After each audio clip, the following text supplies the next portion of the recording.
What's up guys, this is Anime Crossover. I'm back with another episode of What If Naruto Was the Red Flash Part 2, and if you did enjoy this video, give this video a like, and if you're new to my channel and like my content, subscribe and hit the notification bell for more crossover fictions with the twist. Now let's begin this new video. Things are getting even weirder in Chapter 2. Nothing was going on in Central City today. It was a typical day. People went to work, children went to school, and everyone had a good time. Today was Barry Allen's day off from work, so, what was he up to? At Star Labs, he was hanging out with his friends. Cisco, Caitlin, Dr. Wells, and Naruto had all joined the team. Cisco had even set up a mannequin next to Barry's suit so Naruto could keep his impulse suit nearby. Both suits were on display, and Cisco even created new goggles for Naruto to use in battle. They were built to handle Naruto's high speeds and included extras like night vision, thermal vision, and even an enhanced scope. He also enlarged them to cover more of his face, and he added lightning bolt headsets to Naruto's suit. Even though it was Barry's day off, Dr. Wells wanted to keep him busy and train him further in his abilities, particularly his ability to multitask, so he played ping-pong with Cisco, operation with Caitlin, and chess with Dr. Wells all at the same time. Caitlin attempted to steal a piece of the game, but the buzzer sounded. "This game isn't even remotely anatomically correct," Caitlin remarked angrily as Barry zoomed over and grabbed his piece. "That's not the point, Dr. Snow," Barry said while ping-ponging with Cisco. "So, what's the point?" Caitlin inquired. "To have fun," Barry explained. "As well as continuing your ongoing training. We're testing your mental speed by putting your ability to multitask to the test," Dr. Wells said as he made his move on the chessboard and Barry zoomed over, moved a pawn, zoomed back to ping-pong to score on Cisco, and then zoomed back to hit his timer. "I'm waiting for you, Dr. Wells," Barry said as he returned to his ping-pong game. "How come Barry has all the fun while I'm cooped up at my desk doing homework?" Naruto said as everyone looked at him, sitting in a chair with piles of textbooks and notebooks, working on homework, he said. "If you want to make your parents proud and help save the city, the first thing you need to do is finish your college education," Dr. Wells said. "Alright, I finished. Before I decided to leave, I was about to graduate. They should have just given me my diploma, but they didn't. Sorry for what happened, Naruto, but you did miss some work when you left." "Please, I was top of my class," Naruto grumbled as he completed the final of his advanced theoretical physics homework. "So, this should be no problem for you," Caitlin said as she was buzzed again, and Barry zoomed by to take his turn. "After all, it's not that bad. You know how many people want to go back to college," Barry said as he and Cisco continued to play. "Do you really want to deal with school, teachers, and homework? I was done with school. Now I have to complete another semester before they will award me my degree. Fortunately, I was still eligible for a scholarship." "Money-grabbing idiots," Naruto mumbled as he began his final section of homework, a 10-page paper for his advanced literature class. "What exactly are you complaining about? You know how quickly you'll complete all of your tasks with your new abilities," Cisco said. "You shouldn't cheat," Caitlin added. "Does using a calculator to help with math homework constitute cheating?" said Cisco. "No matter how quickly I finish my homework. Cough 2 minutes cough. I'll still be in classes until December. This stinks," Naruto stated. "Naruto, it'll be over before you know it. Believe me," Dr. Wells said. "I'm not sure, Dr. Wells. I notice I'm a lot faster than before," Naruto said as he finished his paper quickly. "There, done."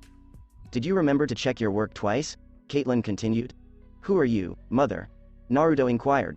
"Naruto," Caitlin said authoritatively as Naruto mumbled. "No," Naruto said, his head down, as a child would when scolded by their mother. Cisco and Barry chuckled as they saw how Caitlin mothered Naruto because he was the youngest of all of them, but only by a few years. Caitlin and Cisco were both 26, Barry was 25, and Naruto was 22. "You just extended your homework time," Caitlin said as she was buzzed again. "Demon Ice Queen," Naruto said quietly. "What?" Caitlin inquired. Naruto replied, "Nothing." Dr. Wells said, "Checkmate," as Barry zoomed over to see how he lost. "Wait a minute, checkmate?" Brian inquired. "I suppose you still have a few things to learn, Mr. Allen?" Dr. Well inquired as their computer shut down. Cisco reported an armed robbery at 4th and Collins. "Finally, some action," Naruto exclaimed as he rose from his seat. "No, you stay and complete your homework," Caitlin said as Barry grabbed his suit and walked away. "Aw man," Naruto exclaimed. Caitlin said, "Back to work, Naruto," as Naruto grumbled and returned to his homework. "Geez, remember not to get on Caitlin's bad side," Cisco said to Dr. Wells. Likewise, Dr. Wells replied as Naruto continued to work. Barry zoomed to 4th and Collins and saw a group of 4 robbers who had stopped the armored truck with a tow truck. He quickly zoomed by and knocked down the robber getting out of the tow truck. then punched one of the robbers who was holding one of the guards at gunpoint, then hit the other robber who was guarding the hostage, and then jumped onto the armored truck and knocked.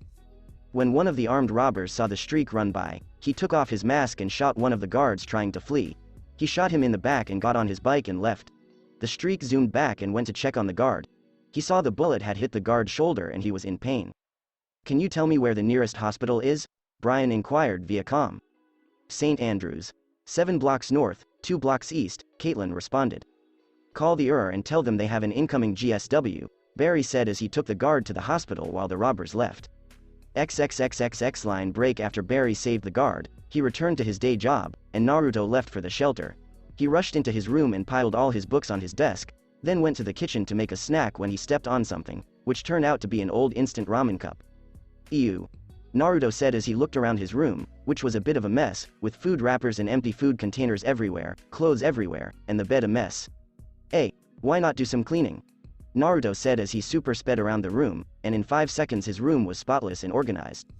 "Probably because cleaning takes a lot longer than that," Naruto observed as he turned to face Tsunade and Shizune. "But it's really cool," Shizune said, laughing. "What? Everything is a lot easier with my new powers," Naruto said as he dashed to the kitchen for a snack, returning with a bag of potato chips. He ate some chips when Tsunade ripped the bag from his hands. "Good, we were concerned about you," Tsunade explained. "Don't be concerned.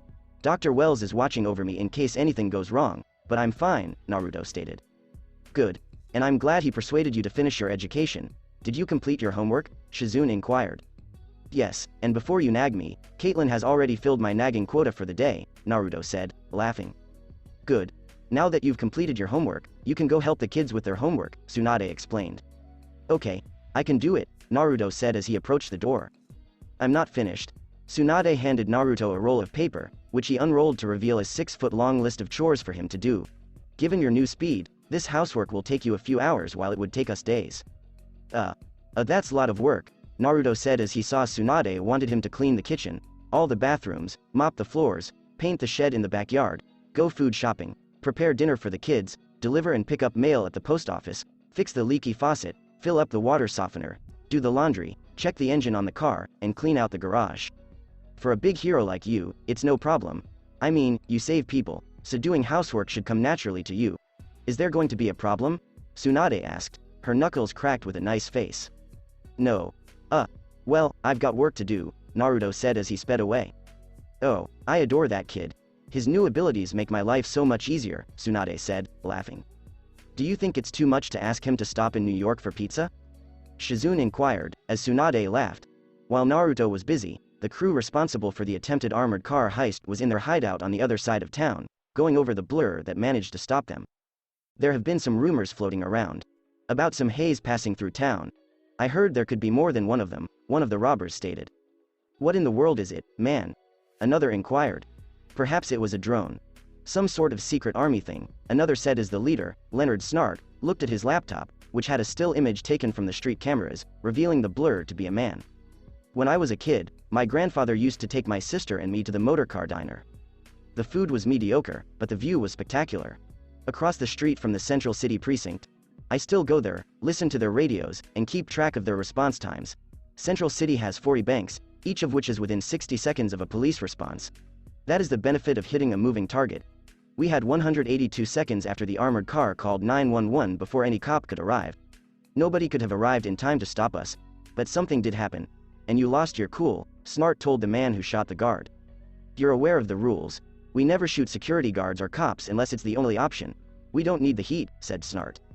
"What about the heat? Snart, what do you think the blur is?" "Right. Screw you, screw this.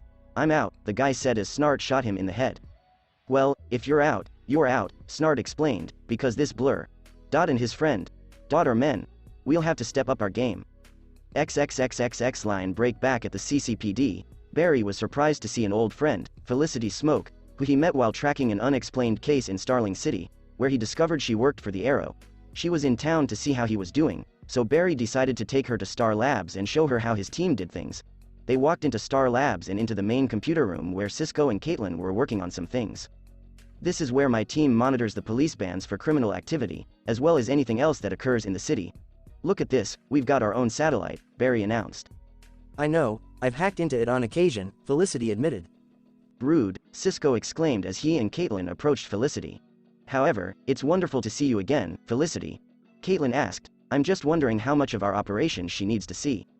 Don't worry, I'm good with secrets, Felicity said as a whoosh of air entered the lab and they saw Naruto in his impulse costume holding a lot of takeout and Kurama in the other arm, who jumped out of his arms and licked his fur.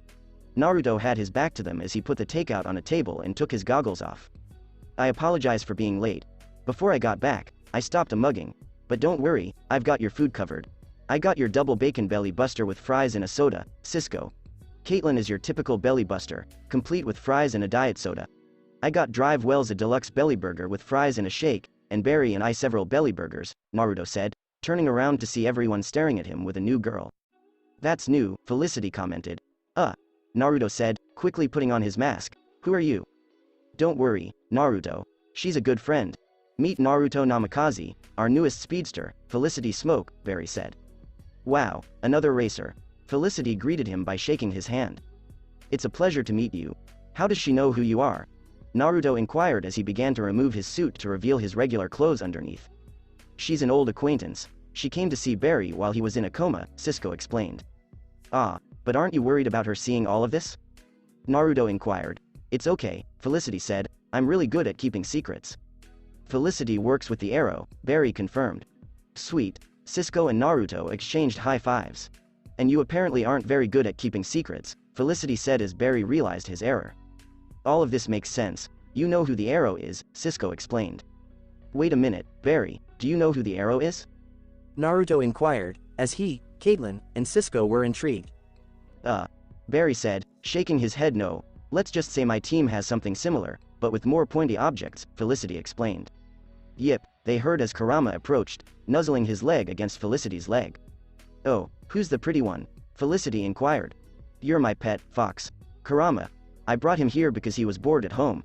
Could he be our team's mascot? Naruto cracked a joke as Caitlin picked him up and she and Felicity gushed over him.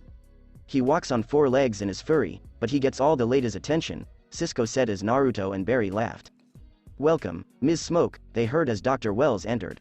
Dr. Well? Drive Wells, Felicity explained. Please call me Harrison, Felicity, said Dr. Wells. Are you aware of who I am? Felicity inquired. At the age of 19, I placed second in the National Informative Technology Competition. Master's degree in Cybersecurity and Computer Sciences from MIT. I recognize you.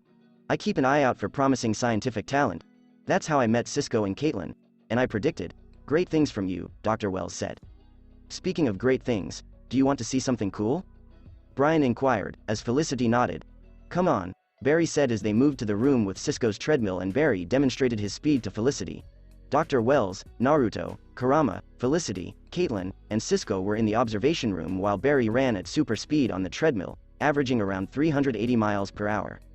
How quickly can he run? Felicity inquired.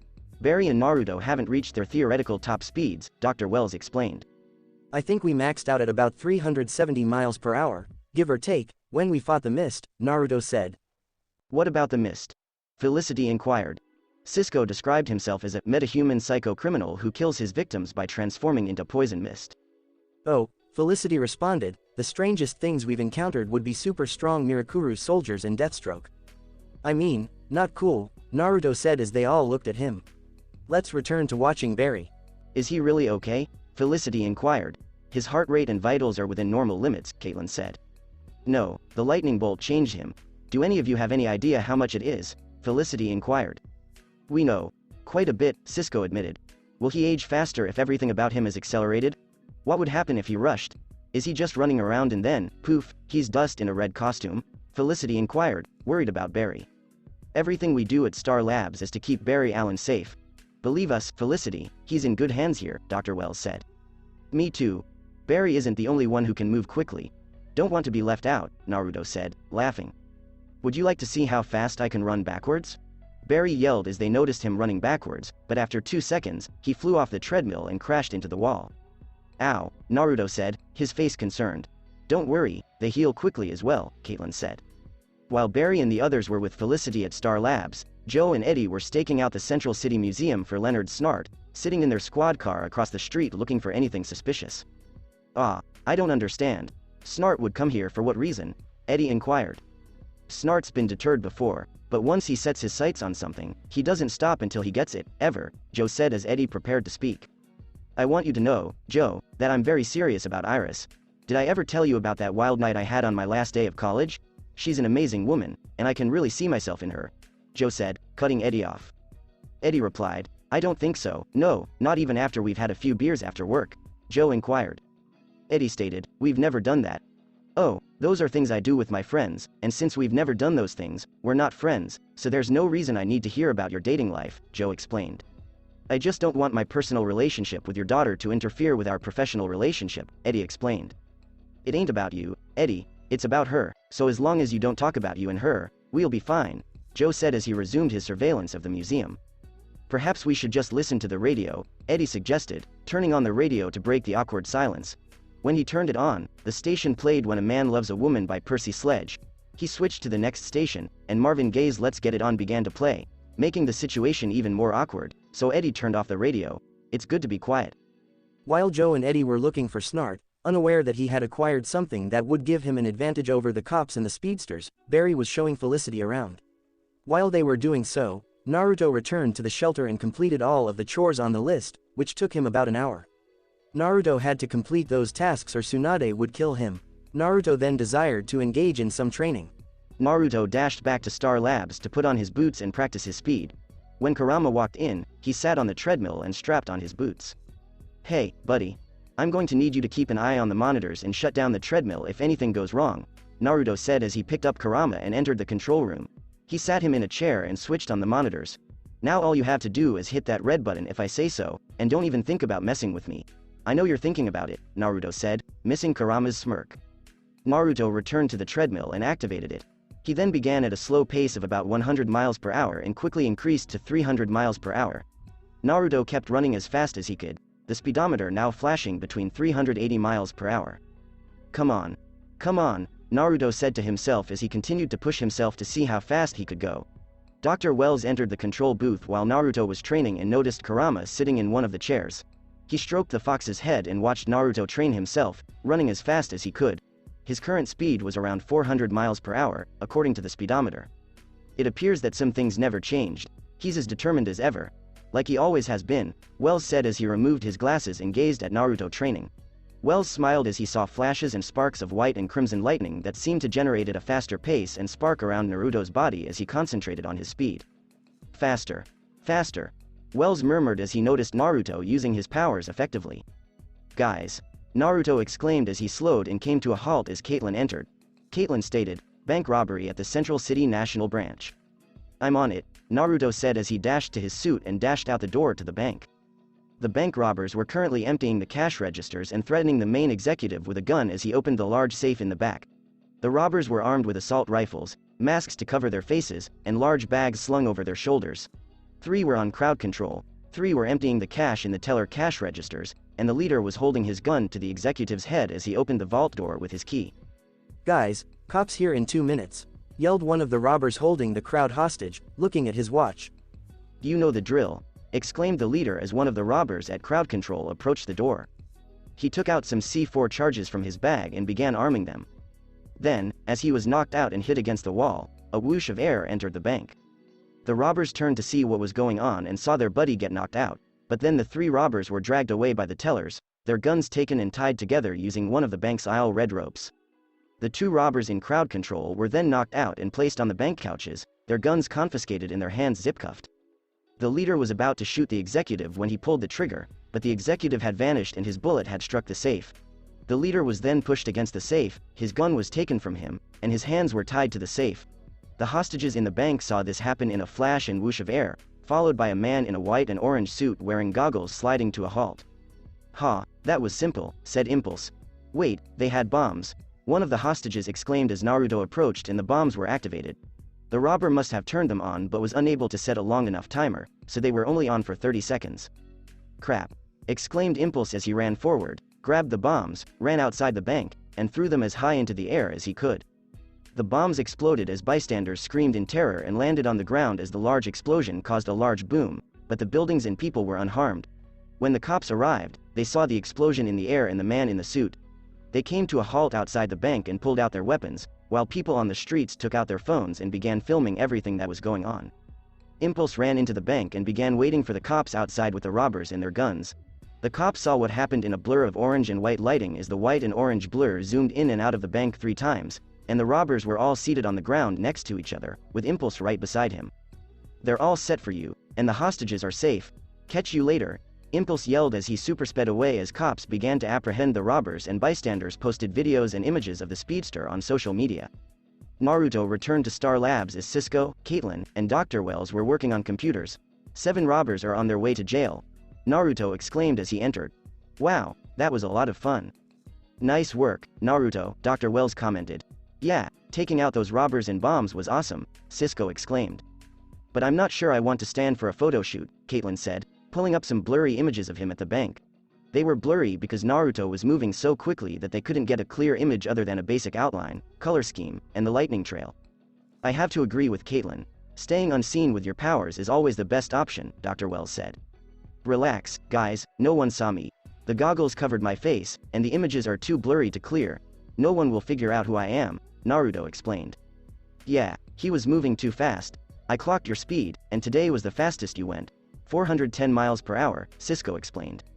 "Excellent work," Dr. Wells said, smiling. "I don't mind being exposed if I went that fast in the blurry picture is the best they could get," Naruto said with a smile. When he saw it was a text from Shizune to run an errand for food, his phone went off. They desired pizza. From New York. Just wondering how far it is from here to New York and how long it would take to get there. XXXXX line break. Naruto returned to Hudson University the next day to attend his classes. He had his advanced theoretical physics class, which was taught by none other than Professor Martin Stein, one of the world's most prominent and brilliant minds, whom Naruto admired like drive wells. Naruto had taken several of Martin Stein's classes during his time at Hudson University, and whenever he spoke with the professor, he had the impression that the professor was impressed with his intellect. Or so he hoped. If Naruto had stayed for his senior year, he would have asked to be one of Martin Stein's lab assistants, but fate had other plans for him. Naruto sat in Professor Stein's class with the only other student who had qualified and was intelligent enough. When another theoretical physics teacher walked into class, he sat down in his seat and opened Stein's book to the chapter on theoretical applications of nuclear energy. "Hello, students," the professor said, "could you please open your book to page 134? "Excuse me, but where is Professor Stein?" Naruto inquired. "Professor Stein is unfortunately missing. He went missing during the incident 10 months ago, and we haven't heard from him since," the professor said as he began writing notes on the board, leaving Naruto to wonder if Professor Stein was simply missing or if he had died. The professor simply followed the book and lesson plan that Professor Stein had established, but Naruto felt the professor was less knowledgeable than Professor Stein. After class, Naruto went to the dining hall and stuffed himself at the pizza bar while working on his dissertation on the theoretical application of hyperactive atomic hydrogen particles for energy use. Naruto wanted to pursue it because it was based on one of his father's old theoretical papers. Naruto was on the verge of developing the theory that, under the right conditions, a stable hydrogen particle isotope could provide renewable and sustainable energy. If it proved correct and he could push it far enough, it could help solve the world's energy crisis. When Naruto heard his phone buzz, he continued to work. He took it out and saw that it was Barry. Naruto called out, "Hey, Barry. We got a sighting of Snart, Naruto. He's at the museum," Barry said as Naruto nodded. "I'm on my way," Naruto said, quickly putting away his books and laptop. He then dashed behind a building to avoid detection before sprinting to Star Labs to retrieve his suit and then to the museum. Naruto had changed as he ran to the museum to assist Barry in stopping Snart. He sped through the streets, only to see the road in front of an ice-covered theater and Joe run in. He dashed into the theater and stopped to see the Flash save Joe, only to be hit by Snart's gun, which fired an ice blast. Snart smiled as he passed the mysterious blur that had previously stopped him, but then he looked at the entrance doors and saw a man dressed in a suit. Naruto turned to face Snart and saw him point his gun at civilians, so he dashed away to get those civilians out of the way. Snart fired his gun and saw a blur as the freeze blast froze part of a wall, saving the civilians. Snart turned around to see the man in the suit directing civilians to the emergency exit. "Run!" Impulse yelled as they took off. Impulse then turned to run at Snart but was surprised to see a freeze blast hit him in the leg right in front of him. Arg! Impulse groaned as the freeze blast knocked him off his feet and onto the ground. As the Flash sped up to Impulse, saving him and placing him next to Joe, Snart fired another blast. "Are you alright?" Joe asked as he helped Naruto sit down. "My leg. I can't feel it," Naruto exclaimed as he and Joe noticed his right leg was covered in ice from the knee down. Let's see how fast you are, Snart exclaimed as he began firing his freeze gun at civilians, but the Flash Super sped around the theater and got them to safety. Come on, Joe exclaimed, grabbing Naruto's arm, hoisting him up, and assisting him to one of the emergency exits while Barry rescued the civilians. After being hit by the freeze blast, Barry ran and saved several groups of civilians, but he was running much slower and getting tired. As Barry ran to save him, Snart fired a freeze blast at one of the theater's security guards. He ran as fast as he could alongside the freeze blast, but not fast enough to stop it. The security guard was killed by the freeze blast. No, Barry exclaimed as he saw the results of Snart's gun. The guard was killed, his body turning black from frostbite. Barry was blaming himself for not moving quickly enough and allowing someone to die, which allowed Snart to flee. When the cops arrived, Barry dashed out and assisted Naruto in returning to the Star Labs. Felicity, Dr. Wells, Caitlin, and Cisco witnessed Barry dash back into the lab to assist Naruto, who had his legs semi-frozen.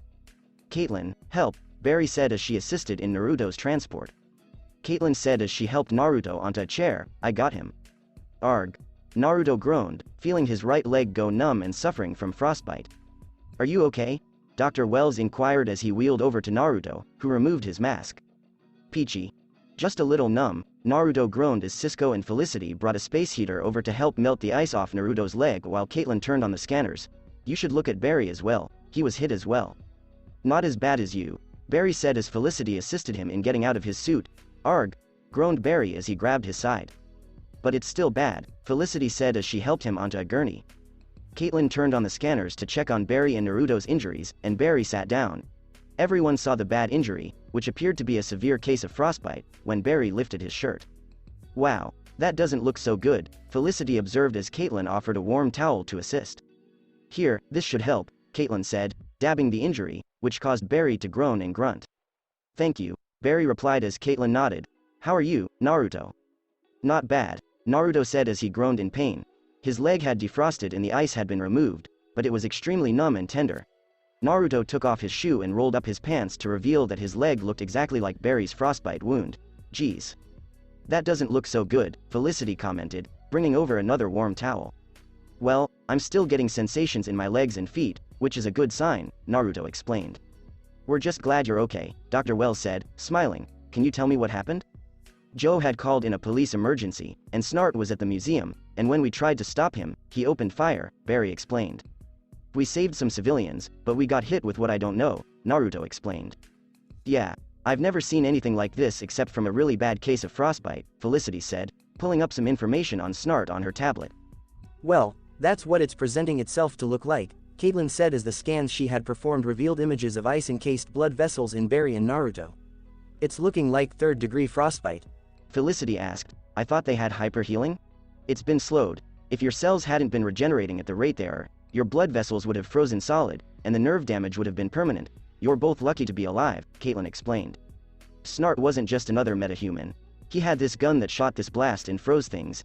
It slowed me down. Enough that I wasn't in time to save someone, Barry explained. According to his records, Snart never finished high school, so how did he build a handheld high-tech snow machine? Felicity inquired. Dr. Wells said as Naruto and Barry looked at him, Star Labs built the cold gun. Dr. Wells and Caitlin had nothing to do with this. I built the gun, Cisco explained as Naruto and Barry stared. Why? Barry inquired. Because speed and cold are polar opposites.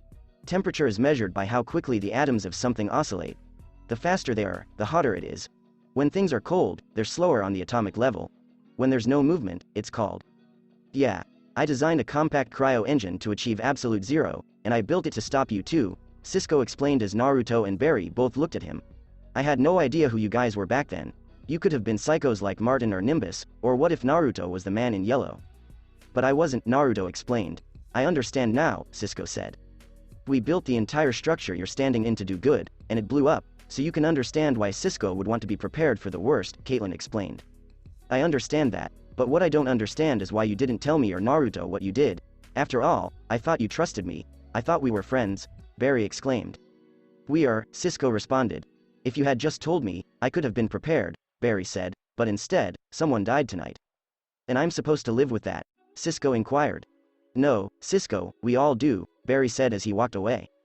XXXXX line break. Naruto regained feeling in his leg after a few hours of resting and being examined by Caitlin, and his frostbite was healing nicely. Naruto decided to stay and rest a little longer before returning to the shelter. He was sitting in a chair, drinking soda and admiring his impulse suit. "Something on your mind, Naruto?" Dr. Wells and Cisco said as Naruto turned to face them. Naruto replied, "No, Dr. Wells. Just thinking." "What about?" Dr. Wells inquired. Naruto exhaled and turned in his chair, saying, "Just about recent events. Look, Cisco, I understand why you made the gun, and I'm not angry." "Are you sure?" Cisco inquired. "No, I'm still cold, but Caitlin said that's normal, so I'm fine," Naruto joked as Dr. Wells laughed. "If I were in your situation, I would have probably done the same thing." "Yeah, well, I still should have told you guys about the guns," Cisco said, nodding. "What matters is that you and Barry are safe, and Cisco will never do anything like this again," Dr. Wells said. "Yes, Dr. Wells," said Cisco. "However, creating a gun that can fire ice at absolute zero is so cool, and I would have loved to have helped you build it," Naruto said as Cisco laughed. "Yeah, it was. And it made homemade ice cream almost instantly, though the brain freeze was terrible," Cisco joked as Naruto laughed. "Yeah, I'd still like to see the specs on that thing. The engine control unit on that must have." Naruto paused to reflect. Dr. Wells inquired. "Cisco, the engine control unit on the gun, right?" Naruto inquired. "Yes," Cisco said. "Doesn't an AQ require regular updates to keep functioning and efficient?" Naruto inquired, knowing Cisco and Dr. Wells were correct. "If that AQ is receiving wireless updates from Star Labs, then, we can track it," Dr. Wells said as Naruto and Cisco got to work, and Dr. Wells summoned everyone to the room. "What's the deal?" Barry inquired. "We believe we have discovered a way to locate Captain Cold," Cisco stated. "You need to stop naming these people," Caitlin advised. "Barry," Naruto said, as Barry exhaled. "How?" Barry inquired. "It was actually Naruto who came up with the idea," Cisco explained. "You see, the gun has an engine control unit to help regulate the air-to-fuel ratio and prevent the gun's sub-cold fluid from overflowing and exploding." "Okay," Barry replied. "The AQ will receive regular wireless updates from Star Labs to maintain efficiency," Naruto explained as Dr. Wells smiled. "If we can boost the city using Central City's network and send a false update, we can track Snart." "How long will that take?" asked Barry. "We're hacking into the CCN as fast as we can, maybe 20 minutes, Naruto said. "I can do it in less than a minute. I'm the fastest woman alive when it comes to hacking," Felicity said as she sat down at a desk with her laptop. She then groaned as she cracked her figure. "Wow, that wasn't as badass as I had envisioned." Felicity got to work hacking into the city's network, which took less than a minute, as she said. "Okay, I'm in," Felicity said. "Nice," Naruto commented. "Okay, I'll send the updates," Cisco stated. "We have a connection." "The network is now triangulating the location," Naruto explained as the computer paused for a second. "Got it. He's on Layton, heading north toward the train station." "If he's leaving, Mr. Snart appears to have gotten what he came for," Dr. Wells said as Barry quickly dressed. "As you can see, Barry, there's nothing we can't do when we work together," Cisco said as he noticed Barry turn on his earpiece. "I don't feel like talking right now," Barry explained as he walked away, and Naruto dashed over to his suit. "Naruto, be careful," Naruto advised Drivewells. "Always," Naruto said as he dressed and chased Barry. They raced to the train station, passing a police car parked in front, and ran onto the platforms, where they saw a departing train with Joe and Eddie stuck on the platform, the train that Snart boarded, so Naruto and Barry sped past them and after the train. Snart was walking through one of the train cars when Barry smashed through the window and cut him off. He pointed his gun at Barry, but then he heard another crash and saw another man behind him. "There's nowhere to hide," said the Flash. "I suspected there were two of you. I didn't pay attention to you before. Your mothers are aware that you were staying up past your bedtime?" Snart was curious. "Let it go, Snart. You were unable to flee," Impulse spoke up. "You should have taken something faster than a train if you wanted to get away," Flash said. "That is, if I wanted to escape. I've observed your flaw. The armored car first, then the theater. While you're saving everyone else, I'll be saving myself." Snart said this as he fired his gun at the floor, causing the train wheels to freeze and rock. As the passengers screamed in terror, Naruto and Barry clung on, while Snart chuckled and opened the door. "Best wishes." As he jumped, Snart yelled. Naruto and Barry focused and concentrated as small bolts of lightning flashed in their eyes and they moved faster than they ever had before. They moved in blurs of yellow and orange, white lightning as they grabbed civilians and moved them out of the train cars and safely onto the ground away from the train. They moved quickly and efficiently as they checked every single train car for anyone they missed and made sure they got everyone to safety before the train cars crashed and flipped into one another. Naruto grabbed the last civilian, a woman, and placed her with the others before running with Barry to Avo. When an ice blast hit Naruto in the chest, he went down on his knees, and Barry was hit in the back, ARH. Snart approached them, and Impulse yelled, "Boys, you're moving pretty quickly. However, not quickly enough." "Thank you so much," said Snart. "What is it for?" Flash queried. "You compelled me to improve. Not only with this gun, but also with how I approach work. It's been enlightening," said Snart. "Remove it. This is a prototype cold gun, 4 times the size, 4 times the power," he heard someone say as he turned to see 3 people walk up behind him, one of whom was carrying a large gun with a huge tank. "I was wondering who you were speaking to," Snart observed. "Hey, unless you want to taste your own medicine," Cisco warned. "You have trembling hands. You have never murdered anyone," said Snart. "There's a first time for everything, Captain Cold," Cisco warned, chuckling. "I'll shoot you." "You win, kid," Snart said as he turned around and walked away from the Flash and Impulse. "Please remove the diamond," Cisco screamed. "Don't push your luck," said Snart as he walked away. As Caitlin and Felicity dropped the large tank, Cisco pressed the gun's off switch. "I couldn't even shoot him if I tried. This is the vacuum cleaner from Star Labs," Naruto chuckled as Cisco spoke. Felicity ran over to assist Barry and Naruto in sitting up, and the ice around them broke. Naruto and Barry smiled at Cisco, who had just saved their buttocks. After calling Joe and the CCPD about the train derailment, they returned to Star Labs where Caitlin checked on Naruto and Barry to make sure they were okay, but they were. Cisco was on the computer, trying to find Snart. "We've been trying to track Snart. But he must have cut the signal in some way," Cisco explained. "Cisco, we'll track him down together," as he and Cisco smiled, Barry said. "I'm not sure about you, but I'm going to get a few cups of hot chocolate before settling down to finish my homework. I never thought I'd have to say that, I'll see you guys tomorrow," Naruto joked, while Cisco and Barry laughed. While Barry looked around, he noticed Felicity walking up to Naruto as he sped out of Star Labs and back home. "Barry, you've assembled a fantastic team. Speaking of teams, I should return to my own," as Barry nodded, Felicity said. "Mrs. Smoke, it was a pleasure to meet you. Please greet the Arrow for us," Dr. Wells explained. Felicity replied, "I will." "Bye, Felicity," Barry concluded. "Bye, Barry," she said as they hugged. Dr. Wells said with a smile, "She is a remarkable woman." "She is," Barry stated as Felicity walked away. Dr. Wells had one more powerful conversation with Cisco about the dangers of his actions and how he should never do something like that again. Barry said goodbye to Felicity one more time on her train back to Starling City. Naruto returned to the shelter to quickly finish his homework and then sleep, blissfully unaware of the old foe he would face tomorrow.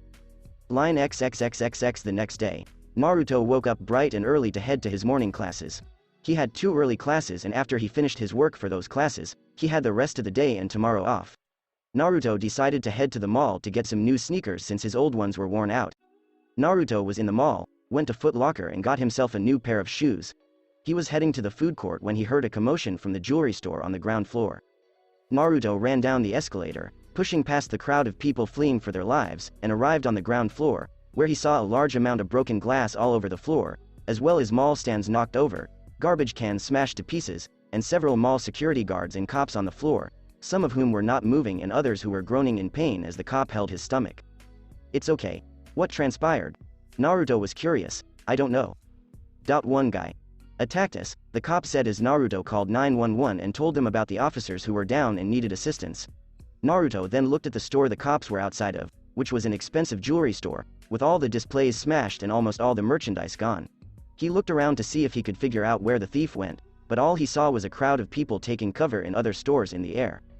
Naruto assisted the injured cops and security guards as best he could, and he assisted them a lot since Tsunade and Shizune had taught him some first aid. He made a makeshift sling for a cop's broken arm, a makeshift bandage for a gunshot wound, and rested everyone against a bench. The guards were all suffering from severe muscle and tissue damage, so Naruto couldn't do much. Fortunately, the cops arrived quickly and assisted in the care of the injured officers, until the paramedics arrived and announced that 2 of the officers had died and the others would need to be taken to the hospital for treatment. Naruto was speaking with one of the officers about what had happened when he noticed Joe and his partner arrive. "I'll take it from here, Jones," Joe said as he walked away from Officer Jones. "Hey there, Naruto." "Hello, Joe," Naruto said. "This is my partner, Eddie Thon," Joe said as he shook hands with Naruto. Naruto is a Star Labs colleague of Barry's. "You really look a little young," Thon said as Naruto laughed. "I get that a lot, and I'm glad you guys made it," Naruto said. "Well, with 2 cops dead, Captain Singh's going to make this a top priority," Joe said. "No, I just heard a loud crash and some gunshots and ran down to see what happened. The store was smashed, the cops were on the ground, and whoever did this was gone and took the jewels," Naruto said as Joe nodded. "Eddie, Coordinate with the officers and get a description of our killer, then put out an APB, Joe said as Thon nodded and walked away while Joe and Naruto excused themselves. You ran down here? Joe inquired. I couldn't use my speed in the mall because it was too crowded, but something seemed off. Even at my normal speed, I should have made it down here to see whoever did this, but the person was long gone. And how he took out all these cops and the way everything around here was smashed. I don't think our killer is exactly normal, Naruto said as Joe nodded. Just great. That's going to complicate things a lot, Joe said as they saw Barry arrive while the paramedics left with the injured cops. Hey guys, Barry said as he approached them. Hey, Bar, Joe said. I'm glad you could make it, Naruto said. Yeah. Well, it's a good thing you were here, Barry said to Naruto. Yeah, but not exactly how I imagined my day off going, Naruto said as Barry chuckled and began gathering evidence. Naruto had to stay back because he wasn't CCPD, but Joe and Barry would fill in for him. Barry investigated the crime scene and examined the bodies of the deceased cops. What have we got, Bar? Joe inquired. I'm not sure, but I think Naruto's right. Our killer might be a metahuman, Barry said as he approached the first dead body. Officer Lee over here, petechia on his face in the whites of his eyes, and this bruising around his neck indicated the killer put him in a chokehold. So he was strangled? Joe inquired. No, the cause of death was this pierce in his back, Barry said as he rolled Officer Lee over and showed Joe a very shallow but deep stab wound in Lee's back. It had enough force to break skin and bone and start coming out the other side.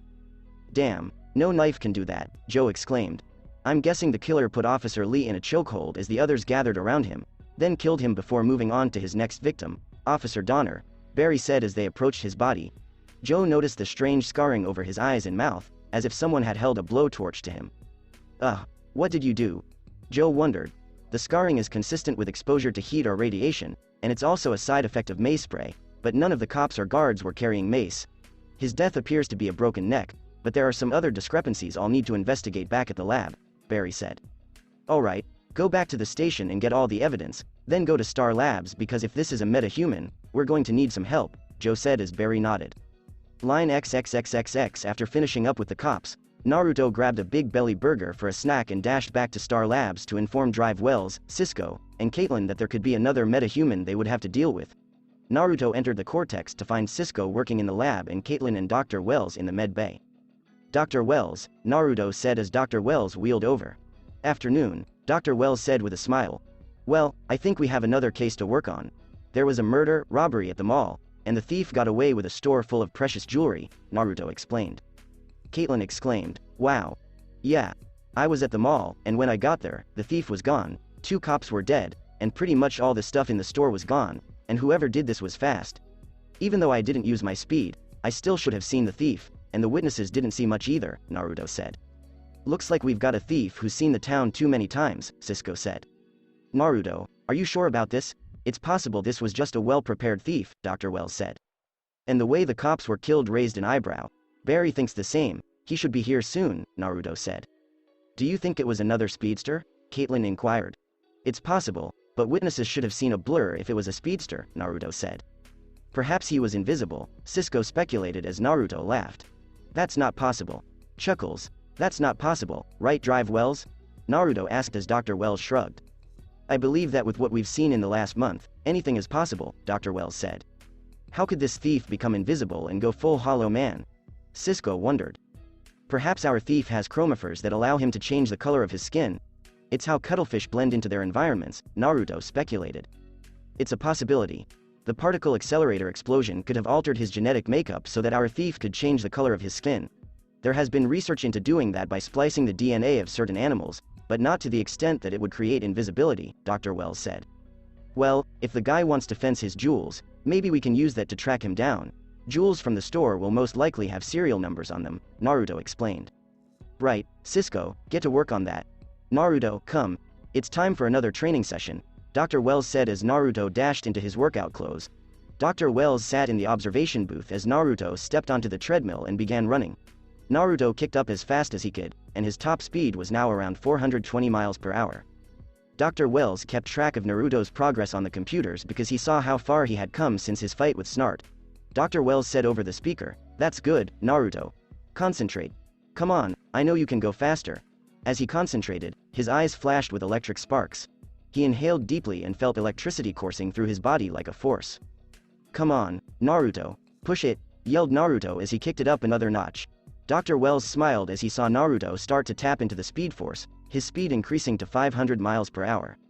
Naruto kept running and running when he was suddenly hit with a strange feeling. He caught a glimpse of 3 speedsters speeding through the city, trailed by 3 lightning bolts.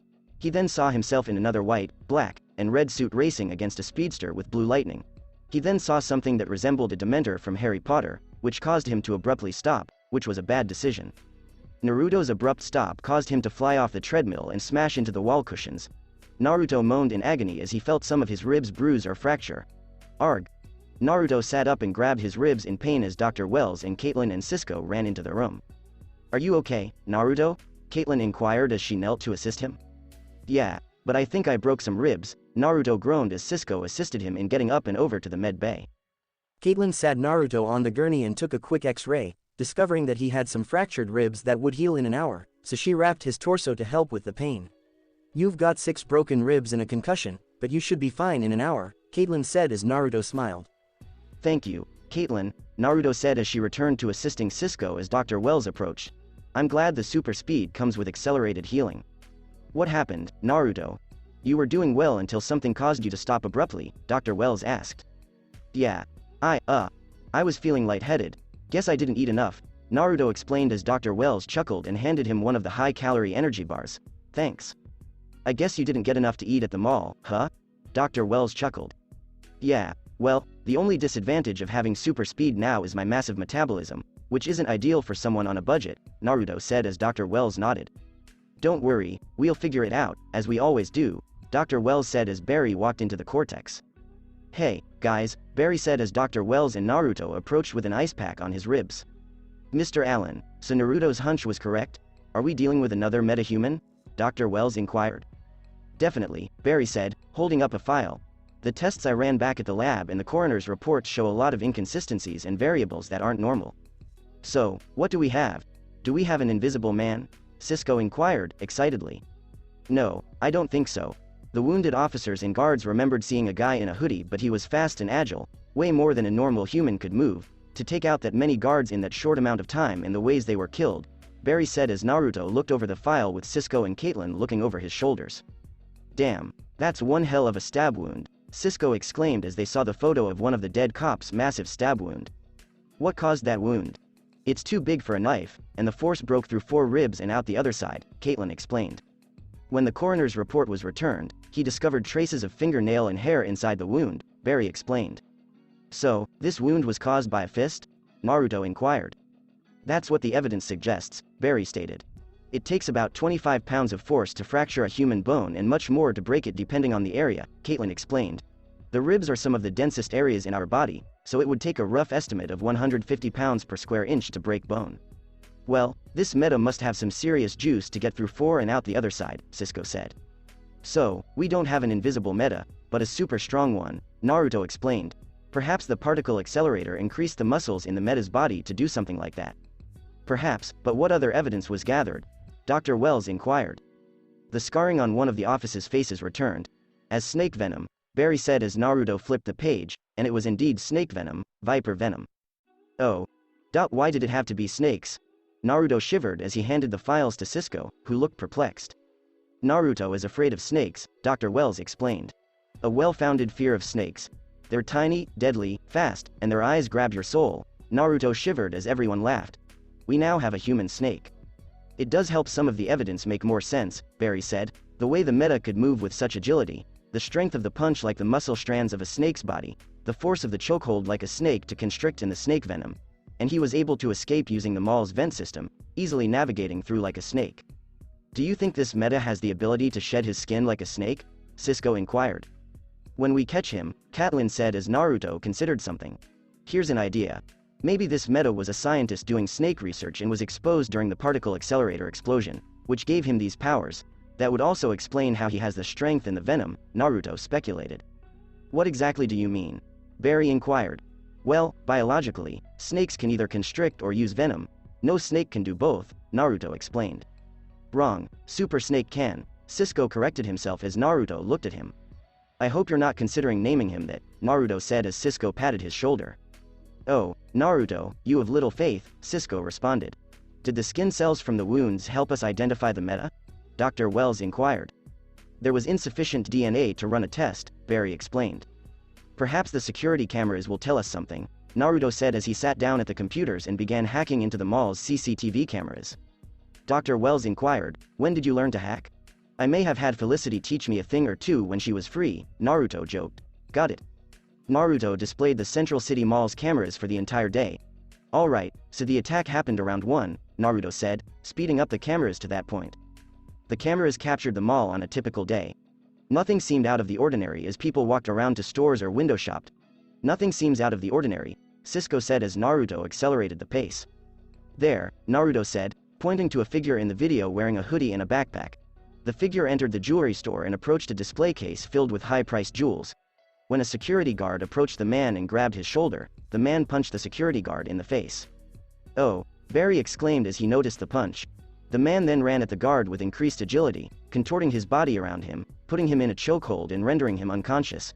Customers fled the store as the man began smashing display cases and grabbing all the gems and diamonds he could fit into his bag. The man moved with such speed and agility that he was able to take everything in the store in under a minute. The police then arrived, drawing their weapons and ordering the man to lie down. The figure turned away from the officers and raised his hands. Officer Lee approached and pulled out a pair of handcuffs as he approached. He holstered his gun and grabbed the man's arms to handcuff him, but the man quickly turned around, punched the officer across the face, broke his arm, and choked him. As the man slowly walked forward with the police officer in a chokehold as a shield in case the cops tried to shoot him, the other cops readied their guns. The man then stabbed his hand through the cop's back with such force that his back was cut like a knife. The man shoved the body forward, colliding with another cop. When one of the cops opened fire, everyone in the mall fled. The man moved like a snake, ducking and dodging bullets with expert agility and mobility. He then charged up to the next cop, broke his arm, grabbed his gun, struck his leg with his palm, and threw him to the ground in agony. When the man got close to Officer Donner, a splash of liquid hit him in the face, causing him to cry out in pain. The killer then grabbed Donner's head and snapped his neck. The man then fired another bullet, striking a cop in the leg, before striking the other cop in the legs and torso. The man then dropped the gun and climbed up the air vent in the jewelry store, fleeing just as Naruto arrived. And that's when Naruto showed up, Barry said as they all watched the footage with various emotions. That was awesome, Cisco exclaimed as everyone stared at him, in a horrifying, tragic way. The guy escaped through the ventilation shaft, which means he must have been scoping out the mall and this store for an escape route. I'll have CSU do a sweep of the roof for any evidence. We never checked there, Barry said as he texted Joe. Perhaps we won't need it. I believe his hood came off during the fight, Naruto said as he shifted the footage back a few seconds to the fight. Wait a minute. Naruto cut to the scene where the hooded man had Officer Lee in a chokehold and the other officers on their backs. During the fight, the man's hood came off for a brief 1-second period, but he quickly replaced it. Naruto paused the video, zoomed in, and emphasized the man's face. Nice, Barry said as Naruto sat back. We'll have CCPD run his face through facial recognition and see if we get a hit. There's no need, I know who he is, Naruto said as everyone stared at him. XXXXX line break. Everyone was curious after Naruto revealed that he knew the killer and who he was. Barry dialed Joe's number to let him in and to continue the investigation with the CCPD. Naruto stood in front of everyone in the cortex, the frozen image of the killer's face on the screens in front of him. Okay, so tell me how you know this guy, Cisco inquired, intrigued. His name is Kabuto Yukushi, and he was my roommate when I was at Hudson University. We met freshman year and we actually hit it off, Naruto said, pulling up some photos from his Facebook page from freshman year. One of them showed Naruto and Kabuto smiling and hanging outside the science building, both of whom appeared to be content. Another image showed Naruto and Kabuto with a group of friends, including 5 girls and 8 boys. 1. Everyone could tell Naruto was happy in these photos. Before his parents died, he was a different person. We became pretty good friends, and it helped that we had similar majors. I double majored in theoretical physics and engineering, while Kabuto double majored in biology and physics, Naruto explained. Geez, didn't you kids relax in college? Joe asked, as everyone laughed. I remember him. You brought him and some of your friends to Star Labs for a short visit, Dr. Wells said, nodding. Those were the good old days, Naruto reflected. He seemed normal, and I never suspected anything. So, what happened? Barry inquired. It was around our junior year when I started noticing things. He'd be gone at odd hours, show up to classes late, make nonsense excuses for his disappearances, and some strange items started to appear in our house, Naruto explained. How strange? Caitlin inquired. Nothing out of the ordinary, but brand new computers, new furniture that none of us could afford, new biology equipment for his lab sessions, and given that we were both on scholarship and he didn't have a job, I became concerned about how he was getting these things, Naruto explained as they began to comprehend. So he was a thief, Joe explained. That's what I thought, but I had no idea how serious it was until one night, when he snuck out at night to an old tea import warehouse that was closed down years ago, Miyagi Import, Naruto explained. Was he meeting with his crew there? Cisco inquired. No, he was meeting his father there, Naruto explained. Who's his father? Barry inquired. Orochimaru, Naruto said, his eyes widening. Joe inquired as Naruto nodded. The Orochimaru? Yeah, I remember his face, Naruto said. Who exactly is Orochimaru? Barry inquired. The White Snake. He was the biggest crime boss of the Japanese Yakuza, terrorizing the entire country for years before vanishing, Naruto explained. It wasn't until years later, when organized crime divisions of police and the FBI began getting hits, that Orochimaru was in America. New York, Metropolis, Gotham, Midway City, he kept moving. It was around 5 years ago, when we heard rumors that he made his way to Central City, but we never had anything on him, Joe explained. So, I guess the apple didn't fall far from the tree? Cisco inquired. Well, over the course of 3 years, about a dozen jewelry stores and banks were hit, the jobs were perfectly planned and no trace evidence was found, and a bunch of medical and biology labs were hit as well, which was odd, Joe explained. Say what you will about Kabuto, he was a dedicated scientist, obsessed with science and biology, specifically enhancing human biology, and all of his papers and projects were about enhancing humans to be the ultimate life form on this planet, Naruto said. Geez, sounds a little Frankenstein, Cisco remarked. I'm guessing he wanted to use snakes to improve human biology, Caitlin speculated as Naruto nodded. So, we have a human snake wandering around, Barry explained. You mean, Python? Cisco smiled, naming another meta-human. It has a certain level of fear associated with it, Caitlin said, chuckling. Well, I think our main goal now is to find this man, Dr. Wells explained. Do you mean Python? Cisco inquired.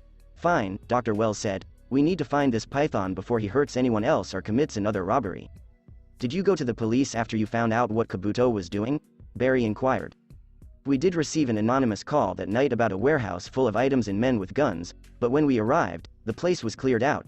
I'm guessing that was you. Joe inquired of Naruto. It was. I wasn't going to go on record against the Yakuza because I value my life very much, Naruto explained as everyone nodded. But I was also going to send a letter to the dean about what I saw, but it was too late by then. What exactly do you mean? Barry inquired. I stayed with my parents that night, and when I went to school the next day, all of Kabuto's stuff was gone, Naruto explained. When I asked, they told me Kabuto left school suddenly and without giving a reason. Caitlin inquired, do you think he suspected you? I don't think so. I'm here now and didn't wake up with my throat slit, a horse's head in my bed, or my parents murdered. Perhaps Kabuto fled with Orochimaru after the police raid, Naruto said. How do we find him now? Cisco inquired. We're looking for any kind of fences of jewelry stores that Kabuto might use to sell the diamonds, Joe explained. Because Kabuto has done this before, he'll know what to do and how to avoid the cops, which will make this more difficult, Barry explained. I'll go to CCPD and go over the evidence. Maybe CSU missed something that can help us narrow down where he is. Don't worry, Naruto. We'll get him, Joe assured Naruto as he nodded. While Cisco and Caitlin worked on ways to stop Python, he and Barry left. Dr. Wells moved next to Naruto while he was looking at his suit. Do you have anything on your mind? Dr. Wells inquired. No, it's just that I should have seen something was off with Kabuto, but he played me, and as a result, those 2 cops are dead, and who knows what else he's done, Naruto said as Dr. Wells moved in front of him. You can't blame yourself for that. Naruto, you were young, and Kabuto seemed and acted like a good friend. And unless you could read minds, there was no way you could have known who he really was. He fooled me and your parents as well. And whatever Kabuto has become, it's his decisions he's made that he has to answer for. No one forced him to steal or murder, and you shouldn't feel responsible for what has happened. Perhaps, but now that I have the ability to stop him, I'm going to do it. I'm not going to let him get away this time, Naruto replied confidently as Dr. Wells nodded. And we'll assist. From what we've seen, Kabuto has a firm grasp on his new abilities, Dr. Wells stated as he went over to the computers. Enhanced strength and agility, as well as projectile venom, not to mention the enhanced bone and muscle structure to maneuver like that. You have to wonder how much man is left if he can do all of that, Caitlin said as they nodded. Still, he's had to be studying his powers for a while. I wonder if he's cold-blooded. Cisco wondered as Naruto trembled. I'm just surprised he picked up on his abilities so quickly. It must have come as a surprise, Dr. Wells stated. Kabuto was a dedicated scientist. Whenever he came across a problem he couldn't solve, he spent all of his energy figuring it out, Naruto said as he had an idea. What exactly is it? Dr. Wells said as Naruto approached the computers and rolled Cisco away. Sorry, I need to borrow this, Naruto said as he rushed to get to work. Okay, Cisco replied as Caitlin and Dr. Wells glanced at him puzzledly. What exactly are you doing? I believe Kabuto is committing these robberies for a reason. He's trying to figure out exactly what happened to him, and if he figured that out, he's either trying to figure out a cure or how to replicate it, Naruto explained as he began hacking into Central City's mainframe, power grid, and past police reports. Do you think he'd do that? Caitlin inquired. He wanted to expand human biology in college, and now that he's changed, he'll want to know how, and he'll need money and equipment to do so, Naruto stated as they nodded. That's why he robbed the jewelry store, Cisco said. As it turns out, there have been other reports of small robberies and thefts, including convenience stores and gas stations, ATMs, and Hudson University reporting that its science and biology lab was broken into, Naruto stated, bringing up the police records. Dr. Wells said, how come Joe didn't make the connection? Because the reporting officers attributed it to skilled robbers, and Kabuto wasn't caught on camera these times, Naruto said. I guess the small time scores weren't enough. He must need a lot of money for better equipment, Caitlin added, smiling as Naruto completed typing. And I know where he is. Miyagi Import, Naruto remarked, bringing up a screenshot of the warehouse. Why would he go back there? The cops already busted that place, Cisco reasoned. Exactly, making it the last place they'd look, and a lot of the early robberies occurred near the warehouse district, Naruto said. Could they be coincidences? Dr. Wells speculated. Except for the warehouse's power consumption over the last few weeks, which indicates that either the warehouse is open for business or some equipment is drawing a lot of power, Naruto said as he stood up and went over to his suit. Wait, Naruto. We'll call Barry and Joe and have them assist you, Cisco replied as Naruto shook his head no. No, Kabuto is a friend of mine, and I'll stop him, Naruto said. Naruto, Dr. Wells began. Drive Wells. I need to do this, please, Naruto begged as Dr. Wells grudgingly agreed. Don't worry, I'll get you in here, Naruto stated, pointing to his ear. He immediately grabbed his outfit, hurriedly changed into it, and raced to the warehouse area. He came to a halt outside the warehouse, put on his new and better goggles, and switched to thermal. All right, Naruto. Be our eyes and ears, and tell us what you see, Cisco remarked. He's here. The heat in the warehouse is through the roof, and I see his thermal signature. Thanks for the upgrade, Cisco, Naruto remarked, laughing. That's why I'm here, baby. Now, go get this python, Cisco shouted as Naruto rushed into the warehouse and came to a halt in front of hundreds of space heaters, lines of medical equipment, a cot, some food, bags of money and jewels, and a hooded person standing behind a workbench, preoccupied with something. Well, it appears that I am not the only one who has changed, though I must say that your changes are very unique, Kabuto stated, firmly concentrated on his task. I saw what you did to those cops, Kabuto. Now hand over the jewels and I won't have to hurt you, Impulse stated as Kabuto smirked. Those officers' deaths were unfortunate but necessary. After all, if you want to advance humanity, you have to get your hands dirty, Kabuto stated as he turned and removed his hood to reveal that he was part snake. He preserved his hair and spectacles, but his skin was milky white like a snake, with patterns and lines that resembled snake scales, and it seemed that his whole body had altered. The most noticeable difference, though, was Kabuto's eyes, which were yellow and had vertical slits like a snake. Oh, my god, Caitlin said as they saw what Naruto saw via the camera on his goggles. You don't have to do this, Kabuto. I want to help you. I know people who can help you, fix you, Impulse stated as Kabuto giggled. Fix this. I don't need to be fixed. Naruto, Kabuto stated as Impulse looked about. Just because you were wearing a suit and goggles doesn't mean I don't recognize you. Remember, I knew a lot about you in college. Then allow me to assist you, Impulse responded. Help me? You should be helping me, Naruto. Look at us, we've grown into something greater than we could have imagined in college. This is what we were pursuing, to change the world, and now we can, Kabuto stated with a grin as Naruto shook his head. You're right, but that doesn't mean we have to become monsters in order to do so. You're right, but that doesn't mean we have to become monsters in order to do so. And you have, Kabuto. Now, last warning. Surrender and this won't have to get ugly, Impulse said, while Kabuto grinned. We both know you're not a fighter, Naruto. A lot has changed since then, Impulse remarked, laughing. You have no idea how correct you were, Kabuto stated as he pressed a button on his desk, causing 2 gas canisters beside Impulse to burst in a cloud of yellowish mist. Kabuto fled as Naruto became engulfed in the fog, stumbling out and collapsing to his knees. His breathing became labored, his body ached, and he couldn't see straight. Violently coughing, Naruto's eyesight blurred and his body felt stuck in cement. Naruto? Naruto, talk to me, Dr. Wells urged over the intercom as Caitlin spotted his vitals become irregular. Caitlin said as Cisco examined the suit's sensors, Naruto's vitals, they're all over the place. Naruto, he hit you with some kind of weaponized venom, and it's messing with your body, Cisco said as Naruto coughed up blood. No kidding, Impulse said, attempting to rise but failing. Interesting, isn't it? When I first discovered my powers after the night of the storm 10 months ago, I was doing experiments with snakes and lo and behold, I gained some of their characteristics, including venom production. Venom from cobras of the neurotoxic variety are my favorite. The venom is attacking your nervous system. A strong enough dose would cause instant paralysis in a normal person, but it appears you're much stronger, Kabuto said as he grabbed Naruto. Ugh. Impulse muttered as he struck the ground and attempted to crawl away.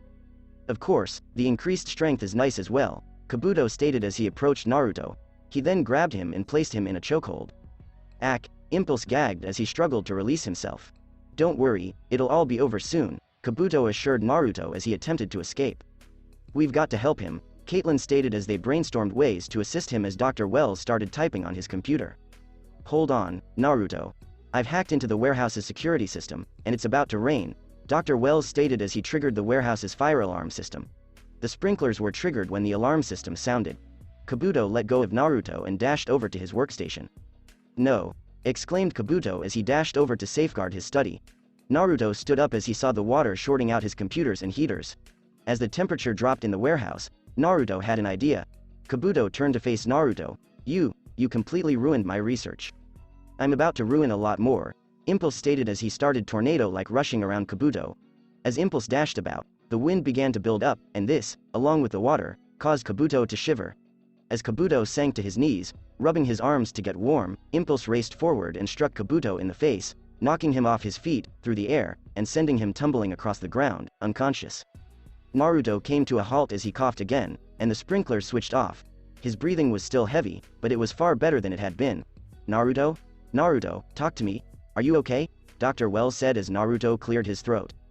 Dr. Wells, Caitlin, and Cisco heaved a sigh of relief when Naruto responded, yeah, sort of. Cisco, prepare a cell in the pipeline. I'm coming in, Naruto stated, grabbing Kabuto and running back to Star Labs. Cisco was able to construct a cell with reinforced glass and paneling, preventing Kabuto from punching or climbing his way out. Caitlin summoned Joe, and the CCPD stormed the warehouse, seizing all of the money and diamonds. The gang was in the brain as Cisco stepped in for Barry and Joe, and Caitlin checked on Naruto in the med bay. So, this Kabuto was an actual snake? Joe inquired.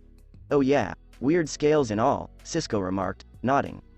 Well, at least Python can't hurt anyone now that he's safely locked away in the pipeline, Barry replied.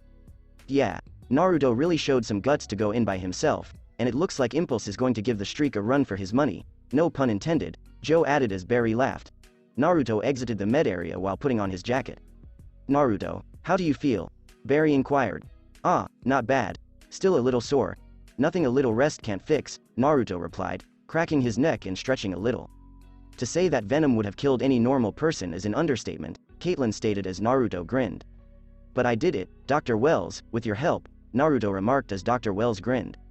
I'm just glad my intuition was correct. Snakes are cold-blooded animals, so I figured Kabuto would have adopted that property as well, Dr. Wells remarked. However, it was you who tracked down Kabuto and brought him down. I'm proud of you, Naruto. Naruto said, thank you, Dr. Wells. Now, I think we should all go celebrate Naruto's first solo takedown. Who's ready to party? Cisco said as Naruto exhaled. Thank you, Cisco. I appreciate the gesture, but money is tight right now, Naruto replied as everyone nodded. Actually, Naruto, I've been meaning to give you something for a while, Dr. Wells said as he gave Naruto a manila folder with the Weathersby & Stone law firm name on it. Weathersby & Stone? Barry inquired as Naruto opened a manila folder and retrieved some documents from it. He started reading, became wide-eyed, and suddenly passed out. Caitlin exclaimed, Naruto, as she checked on him. Barry became wide-eyed like Naruto as he took up the files. Joe glanced around and was astounded. Joe said, damn. What is it? Cisco said as he approached to investigate. Naruto's parents were always people who looked to the future, and that meant their son's future, and they prepared a nice trust for him should something happen to them, Dr. Wells said. Yeah, a really nice trust, Cisco remarked, referring to the $10 million trust. Damn, Naruto's loaded right now. Minato and Kushina were very skilled scientists, and their work with and before Star Labs was very profitable, but they were simple people, and they set aside the majority of it for Naruto, Dr. Wells remarked, looking at Naruto. And he never got this because he went missing after their funeral, Barry said as Dr. Wells nodded. An agent from the law firm contacted me and handed me a copy of the statement in case Naruto contacts me. I wasn't there for Naruto before, and that won't happen again, Dr. Wells remarked as they nodded. Man, is Naruto going to be happy? Do you think it'd be too much for him to treat us to dinner? Cisco questioned, as everyone laughed. XXXXX line break. Following Python's arrest, the squad returned to their customary schedule of training and defending the city, but no new metahumans surfaced. After a week, Barry invited Naruto, Cisco, and Caitlin to a pub with Iris and Eddie for a night out. Fortunately for Naruto, the new trust fund he discovered meant he wasn't as short on cash as he usually was. He was financially stable, and he even contributed $1 million to Tsunade as a thank you for her assistance at a difficult period in his life. Naruto was on his fourth beer while watching Eddie and Iris play darts. Caitlin and Iris were conversing as Cisco spoke briefly with Eddie. Naruto drank his drink and realized he wasn't feeling very intoxicated.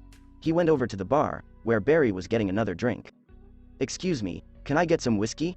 Naruto said as the bartender nodded and retrieved a tiny glass of whiskey for him. He then observed Barry tenderly staring at Iris. "Are you alright, Barry?" "Yeah," Barry said as they watched Eddie pick up Iris and embrace her. "Hey, if it helps, half of relationships don't last that long. Don't give up," Naruto added as Barry agreed and they cheered their drinks. When Iris approached, Barry took a gulp of beer and Naruto a sip of whiskey. "Hey, you two. Are you having fun?" Iris said as Naruto and Barry nodded. Naruto said, "Yeah." Iris said, "Barry, I'm glad you invited Caitlin and Cisco." "They're cool, right?" Barry inquired. "They saved your life, Barry. That makes them the coolest people I've ever met. It's nice you guys became friends. It's nice you guys became friends. You too, Naruto. Believe me, Barry's the best friend there is. To friends, old and new," Iris remarked as she lifted her shot glass. Naruto and Barry easily hoisted their shot cups and drank them. "Ooh, I'm up. Wish me luck," Iris replied, punching Barry in the shoulder and walking back to Eddie. Naruto finished his whiskey in one swallow and felt great. Naruto said, "Barry, do you feel anything?"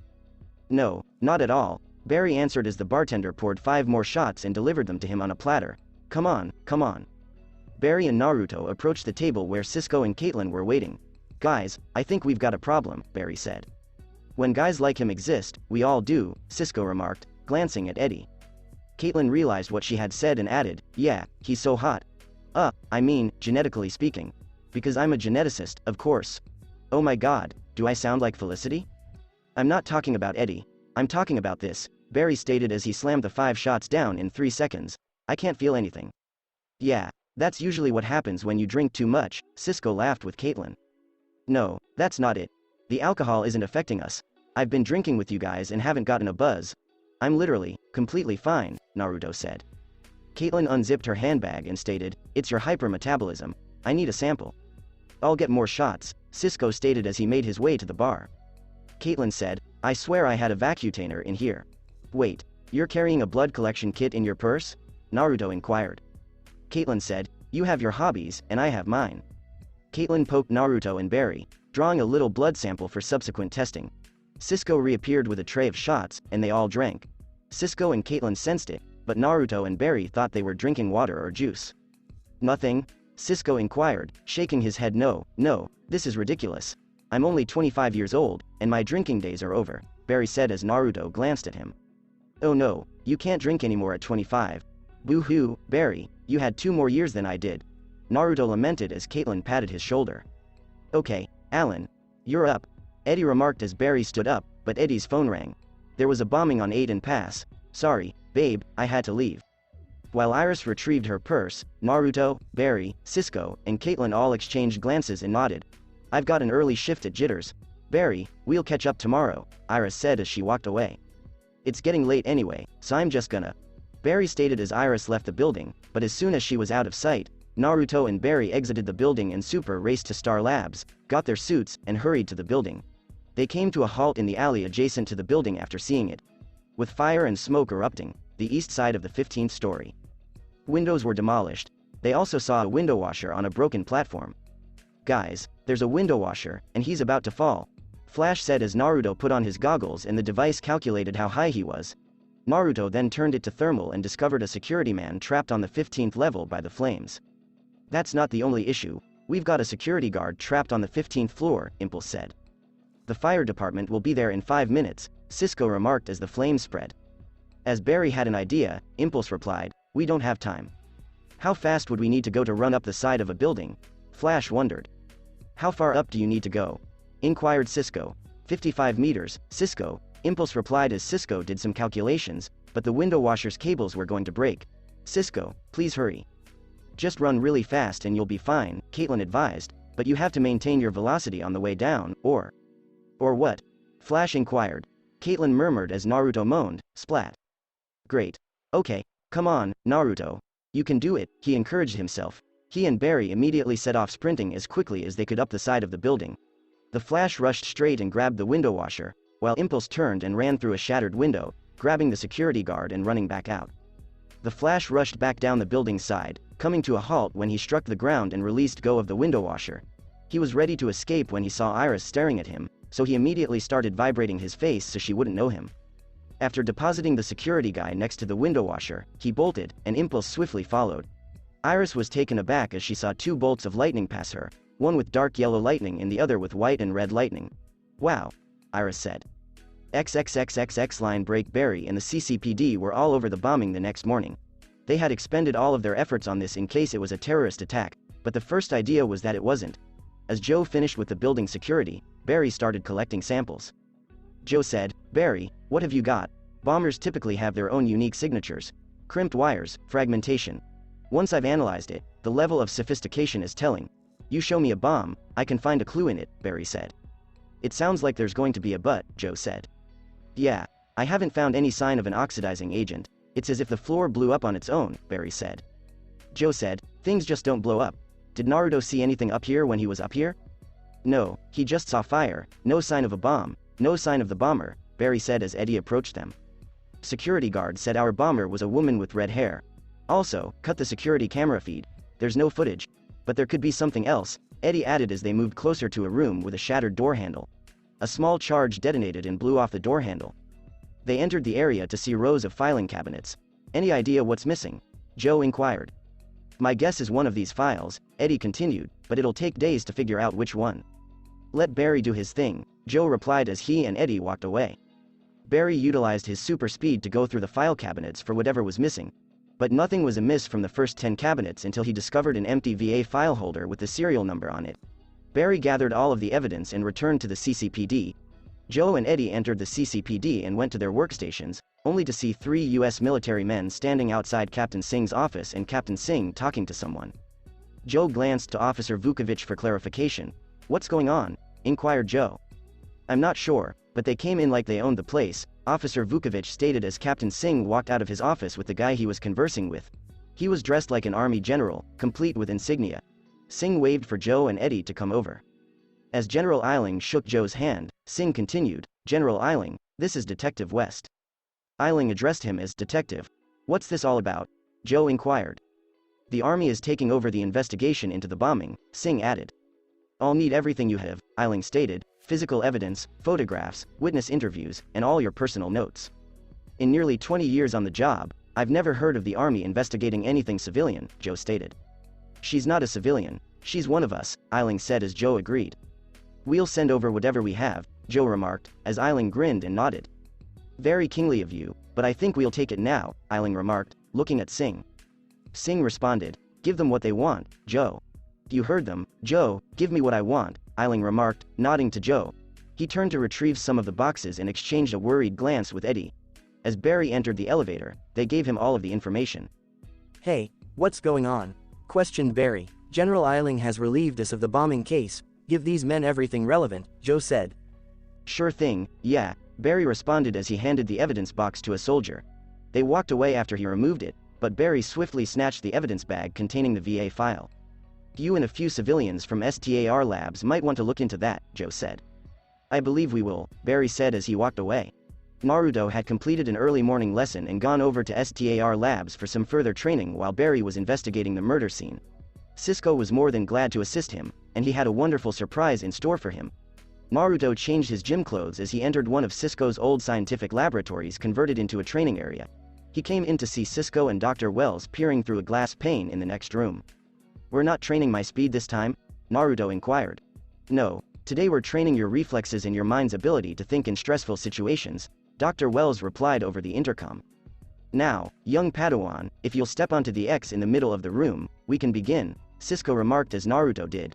"So, I figured the best way to test your reflexes and your brain's ability to think would be to simulate a situation you'd face in the field. Heads up." Suddenly, a computer-controlled assault weapon sprang from the wall and shot at Naruto, who managed to avoid it at the last second after seeing it was a BB pellet. Naruto saw the pellet as it rolled across the ground. "BBs?" Naruto inquired. "Cheaper than bullets and a good idea of what you're going to face," Cisco stated as he triggered 4 more controlled assault guns as Naruto cracked his neck and laughed. "Alright, come on," Naruto said as the weapons fired and he started zooming around the room, dodging back and forth like a spinning top. Dr. Wells evaluated Naruto's speed and was thrilled that he had beaten his previous time of 550 miles per hour and was now averaging 600 miles per hour. Cisco watched his vitals in the computers that operated the BB guns. "He's doing well," Cisco commented to Dr. Wells as they saw Naruto dodging the BBs nicely. "Yes, and his speed is improving. I believe he's even outpacing Barry," Dr. Wells added, as Cisco laughed. "Don't tell Barry that," Cisco laughed as he decided to turn up the heat. "Alright, move on to level 2. More toy weapons emerged from the walls and started shooting, making things a bit more difficult, but Naruto continued ducking and raced across the room, watching behind and over his shoulder for any stray BB that may strike him. Cisco clicked another button, causing a rope launcher to release a bolo that caught Naruto off surprise and wrapped around his feet. Naruto landed on the ground with a thump as the BBs landed all over him. "Ow, ow, ow, ow," Naruto exclaimed as Cisco swiftly shut off the weapons. Naruto sat up and massaged the bruises from the BB on his face. "Okay, that hurt." "Nice work, Naruto, but there's still room for improvement," Dr. Wells added as Naruto nodded. "Yeah, I'm just glad they were BBs," Naruto remarked as he untied the bolo around his feet. They trained for another hour before taking a break. Caitlin was checking on Naruto's bruises and wounds just to be careful, but Naruto said he was alright. "Ow," Naruto exclaimed as Caitlin put cleaning alcohol on a wound. "I'm sorry. The cuts and bruises should heal in an hour, but take it easy for a while because we don't want them to get worse," Caitlin remarked as Naruto nodded. "I still can't believe you shot him, Cisco." "What?" Dr. Wells wanted to test Naruto's reflexes, and it was a better idea than rubber bullets. "Those suckers hurt." Cisco chuckled as Dr. Wells wheeled in. However, the results are promising. Naruto is showing enhanced reflexes when he uses his speed, probably much more enhanced than Mr. Allen, Dr. Wells added as Naruto grinned. "Oh, Impulsal giving the Flash a run for his money. I'd pay to see you two race," Cisco stated as everyone laughed. "Then you'd be wise to put your money on Naruto." Everyone turned to see a blonde lady with a massive breast holding Kurama and a brunette next to her with a tiny pig in a large bag on the floor next to them. He was quick even before he got his powers. "Tsunade, Shizune, what are you doing here?" Naruto said as he rose to his feet. "Well, it was lunchtime, so we figured a nice ramen break was in order," Shizune said as Kurama sprang from Tsunade's arms and crept up to Naruto's shoulder. "Besides, Kurama missed you, and it'd give us a chance to see where you spend your time," Tsunade added, looking around. "Impressive." "Well, I'm sure you know Caitlin, Cisco, and Dr. Wells. Guys, you know Tsunade and Shizune," Naruto stated as he went up to the bag and placed it on a nearby table. "It's great to see you again," Caitlin remarked as she shook their hands, followed by Cisco and Dr. Wells. "Glad you could come visit," Dr. Wells remarked as Cisco approached Naruto and smelled the delicious ramen. "Well, we were hoping to see how Naruto was doing, but I guess he's in good hands," Tsunade replied, looking at him and Cisco diving in. "He's a very special kid." "That he is, and we're doing everything we can to keep him safe," Dr. Wells remarked as Caitlin patted Tun. "And having him is a big help, because he saves us several part-time hands," Tsunade quipped, as Dr. Wells laughed. "So, what do you do here exactly?" Shizune said, her gaze drawn to the computers and laboratories, as well as Naruto and Barry's suits on display. "Well, this is where we monitor the city for any unusual crimes or signs of other metahumans, and the med bay is where Caitlin assists Naruto in the Flash if they get hurt, which happens frequently," Cisco said as he slurped some noodles. "Don't worry, we heal quickly," Naruto assured them. "Wow, this is impressive equipment. Is that a radiological EKG and a deep tissue scanner?" Tsunade said, surprised by Caitlin's affirmation. Caitlin inquired, "Yeah, how did you know that?" Naruto said, "Oh, Tsunade was a doctor before she opened the shelter." "Really? Caitlin inquired. You're looking at the former hematologist, radiologist, and vascular surgeon of Johns Hopkins Hospital, Naruto stated as they both glanced at Tsunade, who smiled slightly, and Shizune was her resident. Dr. Wells replied, very impressive. Well, that was a long time ago. I helped people then, and I'm helping kids who need me more now, and the three of you have been helping Naruto, and he's been helping this city, Tsunade remarked, smiling. They turned to Naruto as they heard the burp. Wasn't me, Naruto pointed out to Cisco, who laughed. Sorry, that was amazing ramen, Cisco replied as he set down his empty dish. I'm glad someone else recognizes Shizune's incredible cooking, Naruto added, patting Cisco on the shoulder. Praise will not make me make ramen for you every day, Naruto, Shizune answered, and Naruto muttered. Hey, guys, Barry said as he walked in with a folder in his hands. Oh, we have guests. It's okay, Barry, they're family. This is Tsunade Senju and Shizune Kato. They own the shelter where I've been staying and helped me get through a difficult time in my life. Shizune, Tsunade, meet Barry Allen. The fifth member of our team and my speeding partner, Naruto said as Barry shook Tsunade and Shizune's hands. Nice to meet you both, Barry remarked, smiling at Tsunade and Shizune. Similarly, Naruto told us you're a CSI with the police, and you seem a little young for that, Tsunade stated as Barry laughed. That happens a lot, Barry answered. Mr. Allen, I'm guessing you have a new case for us, and that this is related to the building fire you and Naruto were at last night, Dr. Wells remarked as Barry nodded and handed out the file as Cisco came by, accepted it, and sat down at the computers. Yeah, there were some discrepancies with the crime scene, and I believe we have a metahuman bomber on our hands, Barry remarked as they crowded around him. That's not a good combination, Naruto observed as he examined the file. So, the bombing was just a cover for stealing a VA file? That's all you've got? A VA file number? Cisco inquired. The SCPD has been ordered to leave the scene, Barry stated. Shizune inquired, who has the authority to do that? The army came in and ordered us off the case, his name was Eiling, Barry said. General Wade Eiling, remarked Drive Wells as everyone stared at him. You know him? Barry inquired. Yes, I know him. About 10 years ago, General Wade Eiling contacted STAR Labs to develop enhanced gene therapies for soldiers. I was interested in the potential medical benefits for civilians.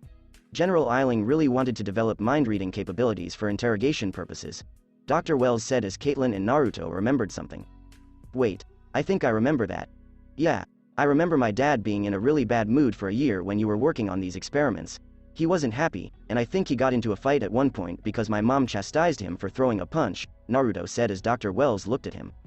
Yes, Minato was vocal about his dissatisfaction with working with General Eiling, and once he figured out what the general's tests were, he came to me to shut them down, and got into a physical altercation with General Eiling, Dr. Wells said as Naruto gazed at him. In other words, your father suckered punched him across the jaw. Oh, I would have paid to see that, Naruto replied, as the others laughed. I ended the study soon after, but our split was not amicable, Dr. Wells said. Well, he took everything I had on the bombing except the folder, Barry said as Wells examined it. Fortunately for us, the VA finally joined the new millennium and digitized their records, Cisco stated as he opened up the files and saw it was a soldier's file with a lot of deleted material. A lot of information has been redacted, but our girl's name is Betty Sans Susi, and she works as an EOD specialist for the army. EOD? Caitlin inquired. Naruto informed her as she nodded, bomb disposal. Is there an address? Barry inquired. Hold on, one person in case of emergency, Cameron Scott, Inglewood, Cisco stated as Barry grabbed his suit and walked out before Naruto could join him. Well, he's quick, Tsunade observed as Naruto prepared to leave when Drive Wells stopped him. Don't worry, Naruto, it's just a recovery, I'm sure Mr. Allen will be fine on his own, Dr. Wells stated as Naruto nodded as they waited for Barry to return. Barry, how's it going? Cisco said, expecting him to respond, but he did not. When the bio stream from his suit didn't reply with a signal, Cisco planned to try again. What the hell? Caitlin responded, no signal. Barry. Then there was a whoosh of air and yellow lighting as they watched Barry stroll out of the medbay wearing a STAR Laboratories shirt and sweatpants. Asked Naruto. Don't ask, Barry said. I'm gonna ask, where's my suit? Cisco inquired. It's gone, Barry muttered, looking at Cisco. What do you mean it's gone? What happened to my suit? Inquired Cisco. It blew up, dude, but I got out before it went kaboom, Barry said. My suit went kaboom, Cisco said, shocked by what he was hearing. Fun fact about Betty Sans Susi, she's not carrying bombs. She turned the emblem on the suit into a bomb. She's a metahuman, Barry said. With the ability to cause spontaneous combustion upon tactile contact, Dr. Wells said to Cisco. Cisco said once again. She blew up my suit. You probably have 3 more, Caitlin remarked. Okay, I have 2, and I really like that one, Cisco said. Alright, then, what else do we know about Betty sans Susie? Naruto inquired. Oh, she's pure evil, Cisco replied, bringing up a picture of Betty. Unless, of course, she looks like that. I don't think she intended to hurt me, Barry remarked as they both gazed at him. Tsunade questioned as Barry nodded, you think it was an accident? She didn't seem to want to hurt me, and I doubt she can control her powers, Barry said. Well, her being a metahuman explains General Eiling's interest in her, Dr. Wells replied as Joe entered the room. And why he stole the case from us. He doesn't want anyone knowing what she's capable of, Joe said as he saw the 2 new ladies in the room. Ah, we have some company. Joe, meet Tsunade and Shizune. Tsunade, meet Detective Joe West. Naruto remarked as Joe shook their hands. Joe grinned as Tsunade continued, Detective. So, human bomb. Tuesday in Central City, Joe said. Yes, and General Eiling isn't one to give up a potential asset easily, Dr. Wells said. Then we have to find her before he does or we'll have a super-powered bomb maker in the hands of the army, Naruto remarked as everyone agreed and went to work, while Barry went to talk with Joe. Naruto stayed to assist Caitlin and Cisco in their search for Betty, while Tsunade and Shizune went to return to the shelter, although they would stop by often to check on and tour the med lab. They continued to pore through her file, hoping that any of her non-redacted information might be useful, but there wasn't much to go on until Cisco managed to acquire a backtrace on the military's radio frequency, allowing them to track Eiling's search. When Cisco received a hit, Naruto was looking over the data. I got it. The army just issued a call to Eiling, and the lovely Ms. Sans Susie was just spotted in Englewood, Cisco said. She was looking for the folder in the same neighborhood as Dr. Harold Hadley, the military surgeon who performed several procedures on her, Caitlin said. She's probably trying to figure out what happened to her, Naruto said, nodding. All right, I'm on it. Naruto hastily grabbed his suit and rushed out to Dr. Hadley's location. Naruto raced through the streets until he arrived at Dr. Hadley's center for inflicted wounds. He rushed into the room, causing Betty and Dr. Hadley to stare in astonishment and perplexity. Naruto then observed green lights coming from the windows, but before he could react, a bullet flew in and struck Betty in the arm. When Naruto saw Hadley reaching inside his desk for something, he instantly sucker punched him and knocked him unconscious. He then knelt to examine Betty. Are you all right? Impulse inquired as he heard footsteps outside. Look, I can get you out of here and explain what happened to you. How? Betty inquired. Impulse said, because it happened to me. Please. When Impulse saw a flashbang burst through the glass and enter the room, he grabbed it and threw it outside before it went off. The tremendous bang and light struck Eiling and his men, while Impulse grabbed Betty and rushed back to STAR laboratories. XXXXX line break. While Drive Wells was explaining how the particle accelerator explosion caused individuals like Naruto, Barry, and Betty to obtain abilities, Naruto rescued Betty and carried her to the cortex. As one of the computer panels displayed the data and a simulation of what transpired, he began explaining everything. As the detonation spread throughout Central City, a number of people were exposed to a wave of unquantifiable energy, including Naruto and Mr. Allen, as well as you. You were in Central City 10 months ago, Dr. Wells said as Caitlin gave Betty a pair of special gloves. They didn't detonate when she grabbed them. I had just returned from Afghanistan, where I was defusing roadside bombs in. Shrapnel ripped through me. I was flown back stateside, spent months at the base recuperating, and the next thing I know, I'm the thing that almost killed me, and Eiling's favorite new lab rat, Betty explained as she put on the gloves. Caitlin said, the dark matter must have combined with the bomb particulate inside your body. Betty stated as they gazed at her, I thought Eiling did this to me. Eiling is not smart enough to create someone like you, but it is clever enough to recognize your worth, Dr. Wells said. And if we don't stop him, we'll bomb making super soldiers controlled by the US Army, and I've seen enough movies to know that ends badly, especially if someone like Eiling is in charge, Naruto said. Betty said, do you know of any others who were changed? There have been a few, Caitlin said, but no one who looks like you, Cisco said as Barry and Naruto laughed and Cisco realized what he had said. I apologize for being inappropriate, please do not leave. Caitlin forewarned him, I know how to perform a lobotomy. Ignore Cisco's statement, Betty. Star Labs is one of the most advanced labs in the world, and with Dr. Wells, we'll come up with something, Naruto stated as Dr. Wells and Betty grinned.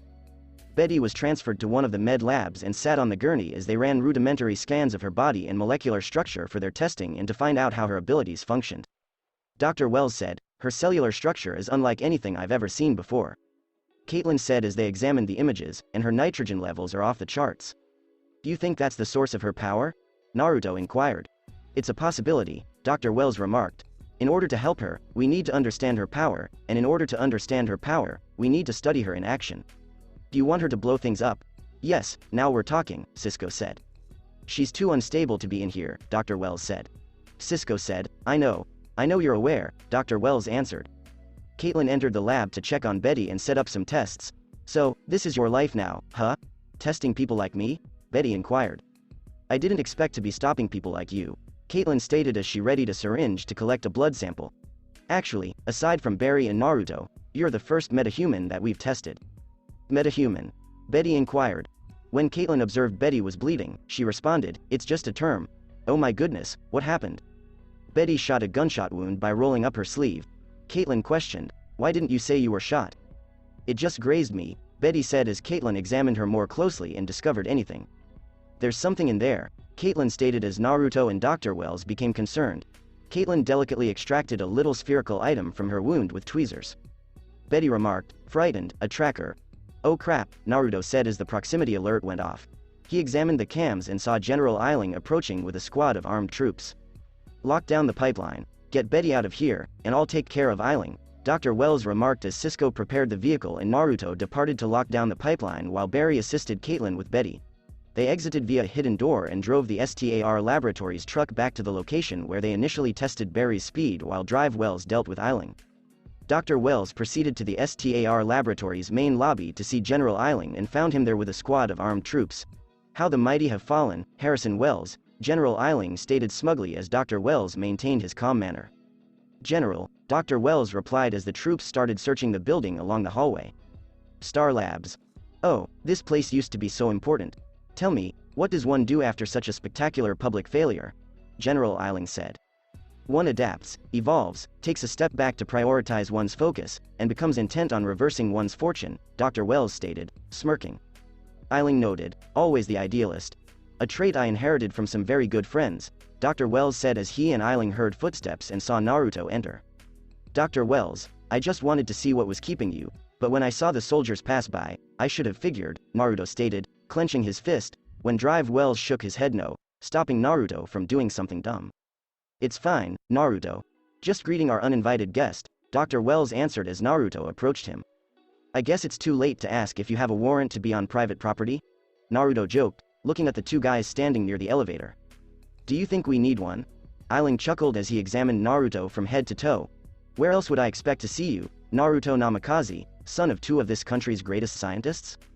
Naruto raised an eyebrow, astonished Eiling recognized him. Don't act surprised. I did a lot of my own research before coming to Star Labs all those years ago. Your parents were some of this country's best and brightest minds. We could have accomplished a lot together, but they decided against it. My parents worked with Dr. Wells because they shared his vision, and they were a family, Naruto said to Eiling, who laughed. Loyalty is an admirable quality that I see you possess. Otherwise, you wouldn't be standing next to a failed scientist.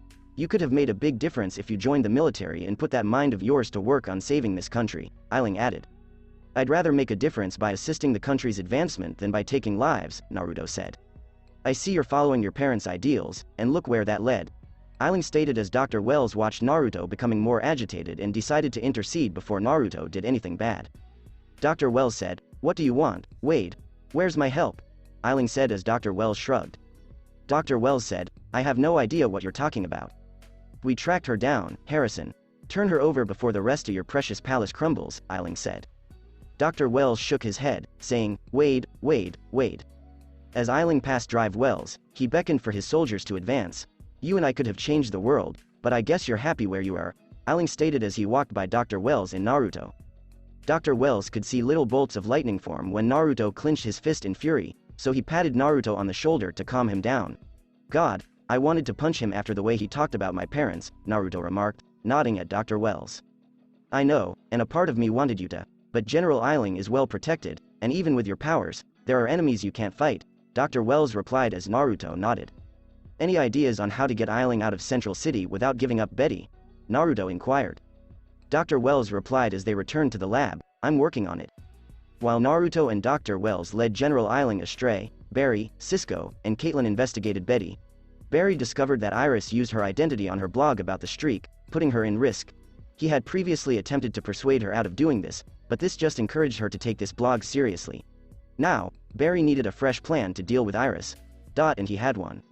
Iris was working her late shift at Jitters, cleaning up before she left. When she heard a knock at the front door, she grabbed several filthy dishes and placed them on the counter. "Sorry, but we're closed." She turned when she heard a whoosh of air and saw a guy in a red suit standing in the coffee shop, and she knew it was one of the Streaks. "Oh my God, it's you," she said. "I hear you've been writing about me, Iris West," the Flash stated in a warped voice. "You're real. I can't believe it. I should, let me just clean up." Whoosh, Iris was stopped off as the Flash whooshed about the room in a flurry of yellow lightning, cleaning up the filthy dishes and finishing her task in seconds. "Meet me on the roof, and I'll give you a head start," the Flash stated as she went towards the roof. Iris entered the roof via the entrance and turned to find the Streak seated on the roof ledge. The Flash stated, "I need you to stop writing about me. There are a lot of people who need someone like you right now. To know that you're out there, you and your sidekick I saw the other night," Iris remarked, making Barry giggle since Naruto despised being referred to as a sidekick. "I have so many questions. Where are you from?" The Flash then accelerated behind her. "I can't say," he said. "Who are you?" she inquired. "I can't tell you that either," he said as he ran over the roof to another portion of the roof. "What about what you can do?" she said as he remained silent. "You're a bad interviewer." He then rushed over to her side. "There's more to this than you realize. Please trust me, I need you to stop." "Can you stop running into buildings and rescuing people who don't even know you're there?" Iris inquired. "I'm not doing this for the glory," he said. "So, why do you?" she said as he rushed up behind her. "Look, I have this friend. And he had something terrible happen to him when he was a kid. And his whole life, he's been telling stories about this impossible thing. And people laughed at him, and shrinks analyzed him, and he's been searching for an explanation ever since." She turned to face him as the Flash vibrated his face to the point where she couldn't identify him and all she saw was a blur. He rushed away, saying, "He's a lucky guy." XXXXX line break. Barry reflected on what Iris had told him that night and went to Star Labs the following morning to check on Betty. He entered the Cortex to find Drive Wells, Caitlin, and Cisco in the med bay with Betty. "Hey, what's going on?" he said, noticing a negative attitude among the group. "Did Eiling happen to find you?" "No, Caitlin was about to break the bad news to me," Betty said. "The shrapnel in your body has merged with you on a cellular level," Caitlin said as Betty felt her world collapsing around her. "The technology required to unsplice your DNA. It hasn't been invented yet," Dr. Wells remarked, wiping away Bet's tears. Barry began. "It's okay, Roger. I just need a minute. I'm pretty sure I can cry without blowing stuff up," she remarked as she exited the pipeline to get some fresh air. Everyone felt terrible for Betty since they couldn't assist her. "Now what?" Cisco inquired. "I've got an idea," Naruto said as he walked inside the Cortex.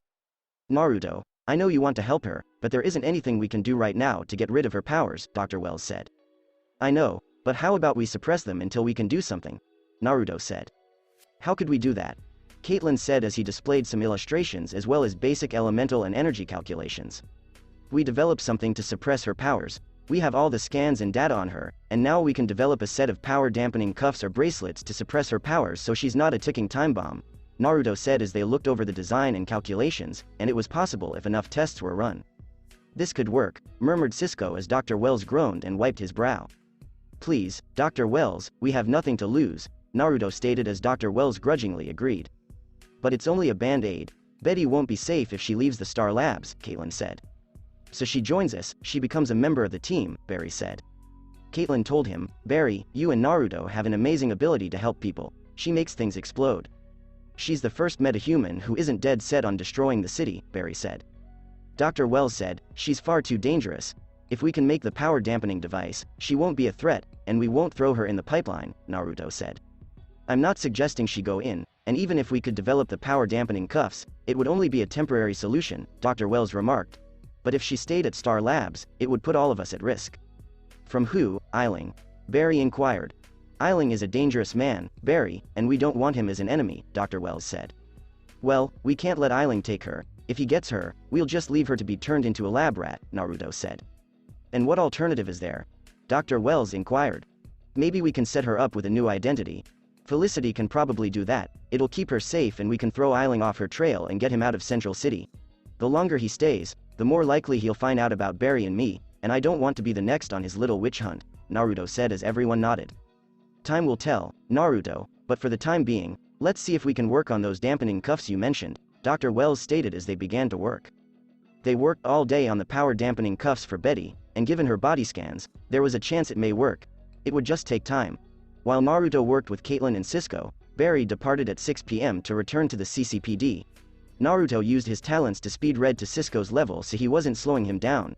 Naruto probably knows as much as Cisco after a 10-minute speed reading session on everything in Star Labs.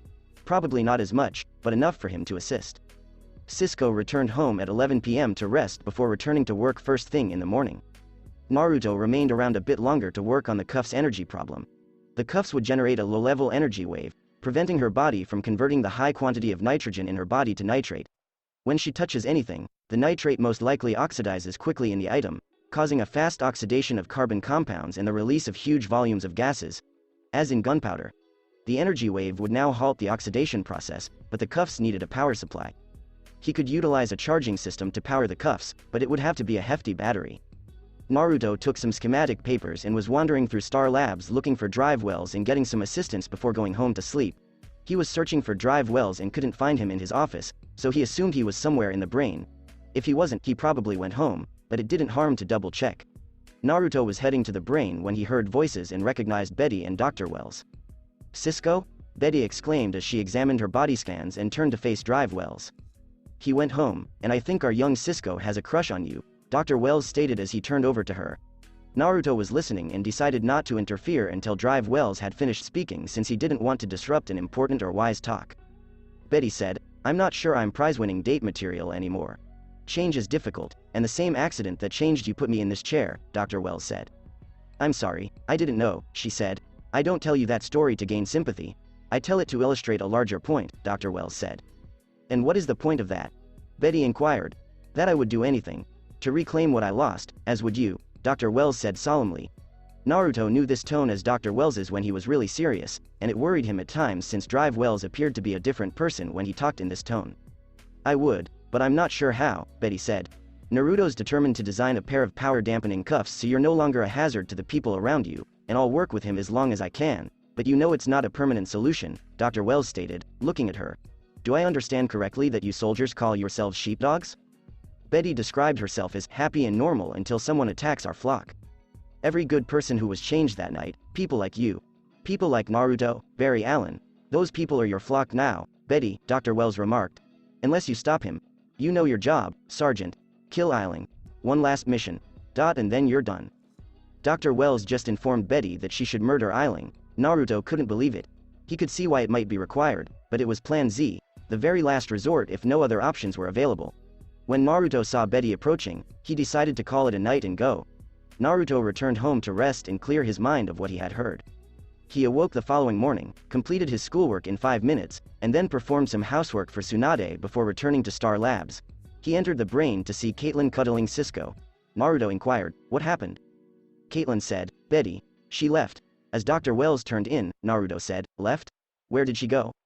Dr. Wells said as Naruto gazed at him, "She didn't say." "I think I know where she is. Cisco, check the military feed again. If Betty is out there, Eiling is probably right on her tail," Naruto stated as Cisco began to work.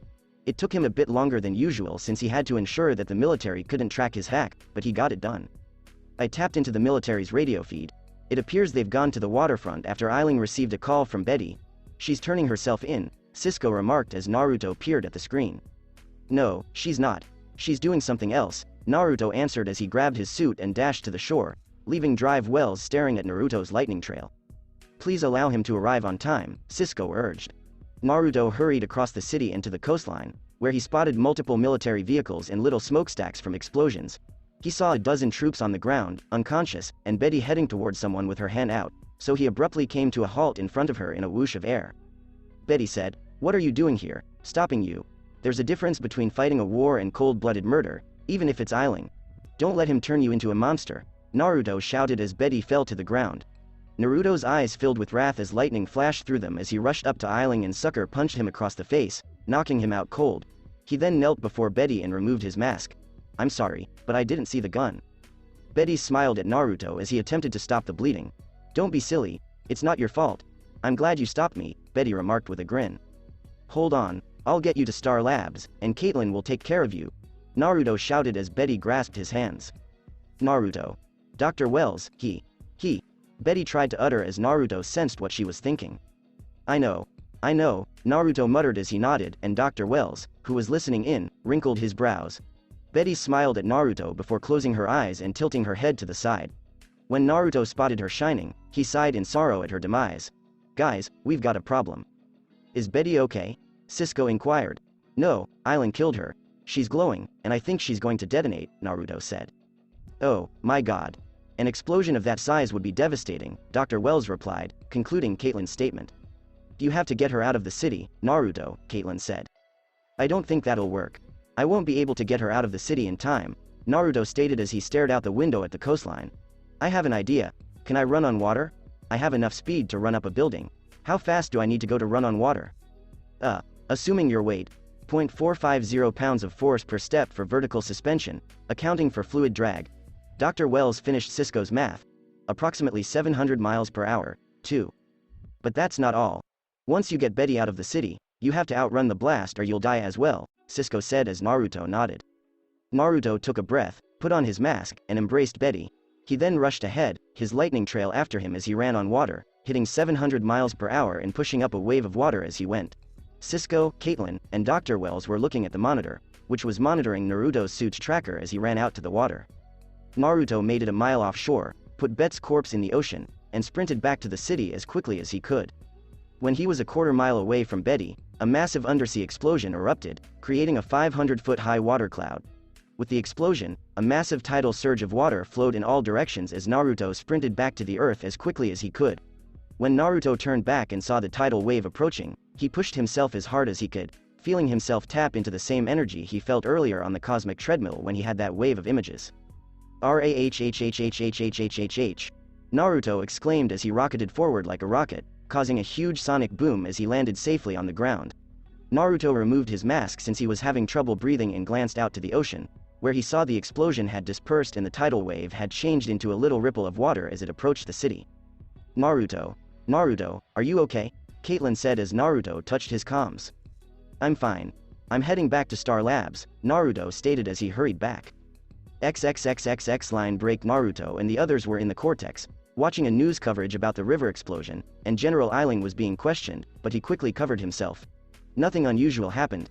The military was simply conducting an underwater weapons test. There is no need for panic or alarm. Central City is safe, I guarantee you, Ailing remarked to the camera as everyone stared at the television. He murdered Betty right in front of me, and there's nothing I can do about it, Naruto grumbled as Caitlin caressed his shoulder and Barry patted him on the back.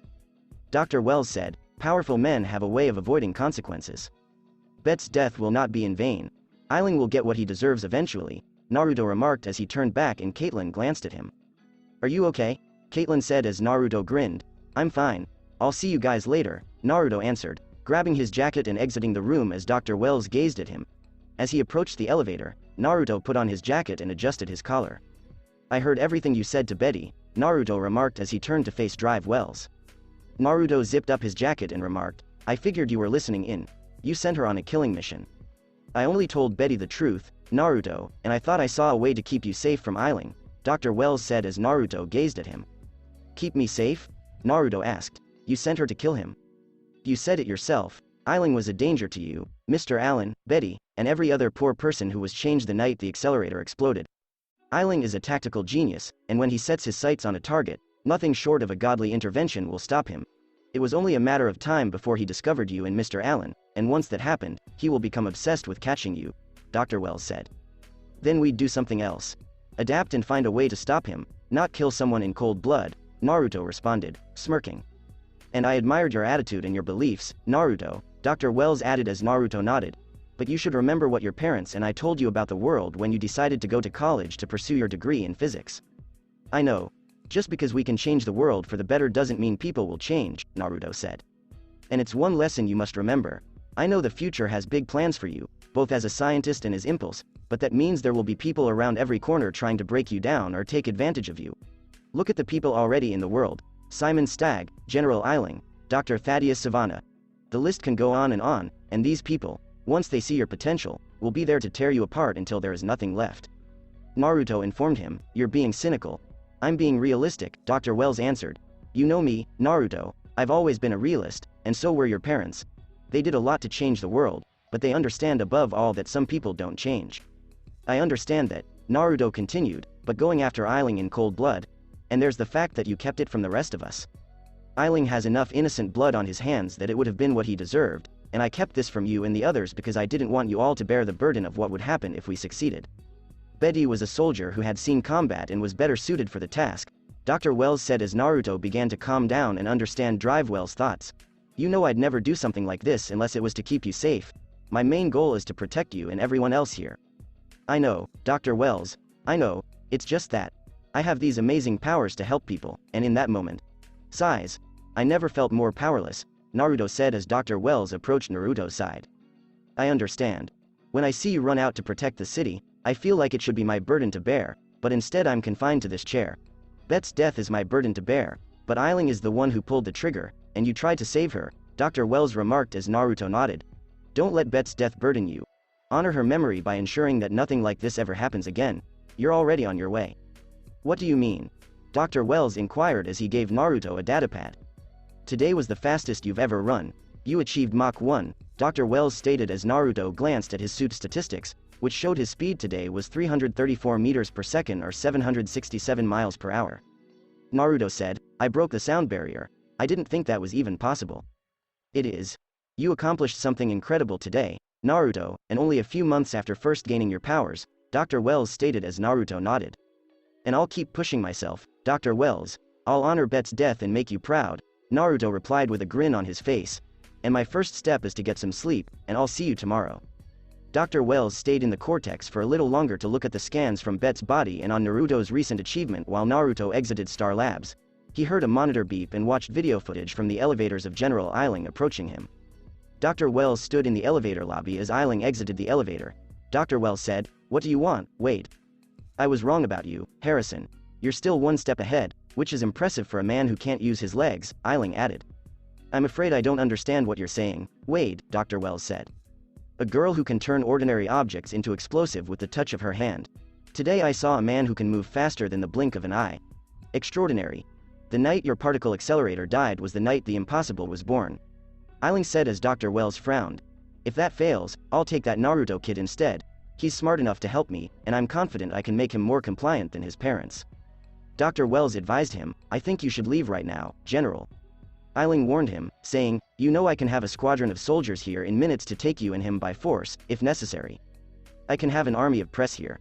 Like that, remarked Wells, snapping his fingers. Believe me, General, I'd be more than happy to testify to your involvement in less than humane activities.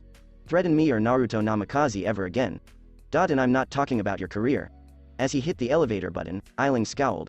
You know, I figured out your little secret, Wells, and it won't be long before the rest of the world does, too, he remarked as he walked away. That's it for this part, guys. Thanks for listening to this video. If you did enjoy this part of the story, like, share, and subscribe for more, and thank you all for your support, and have a great day.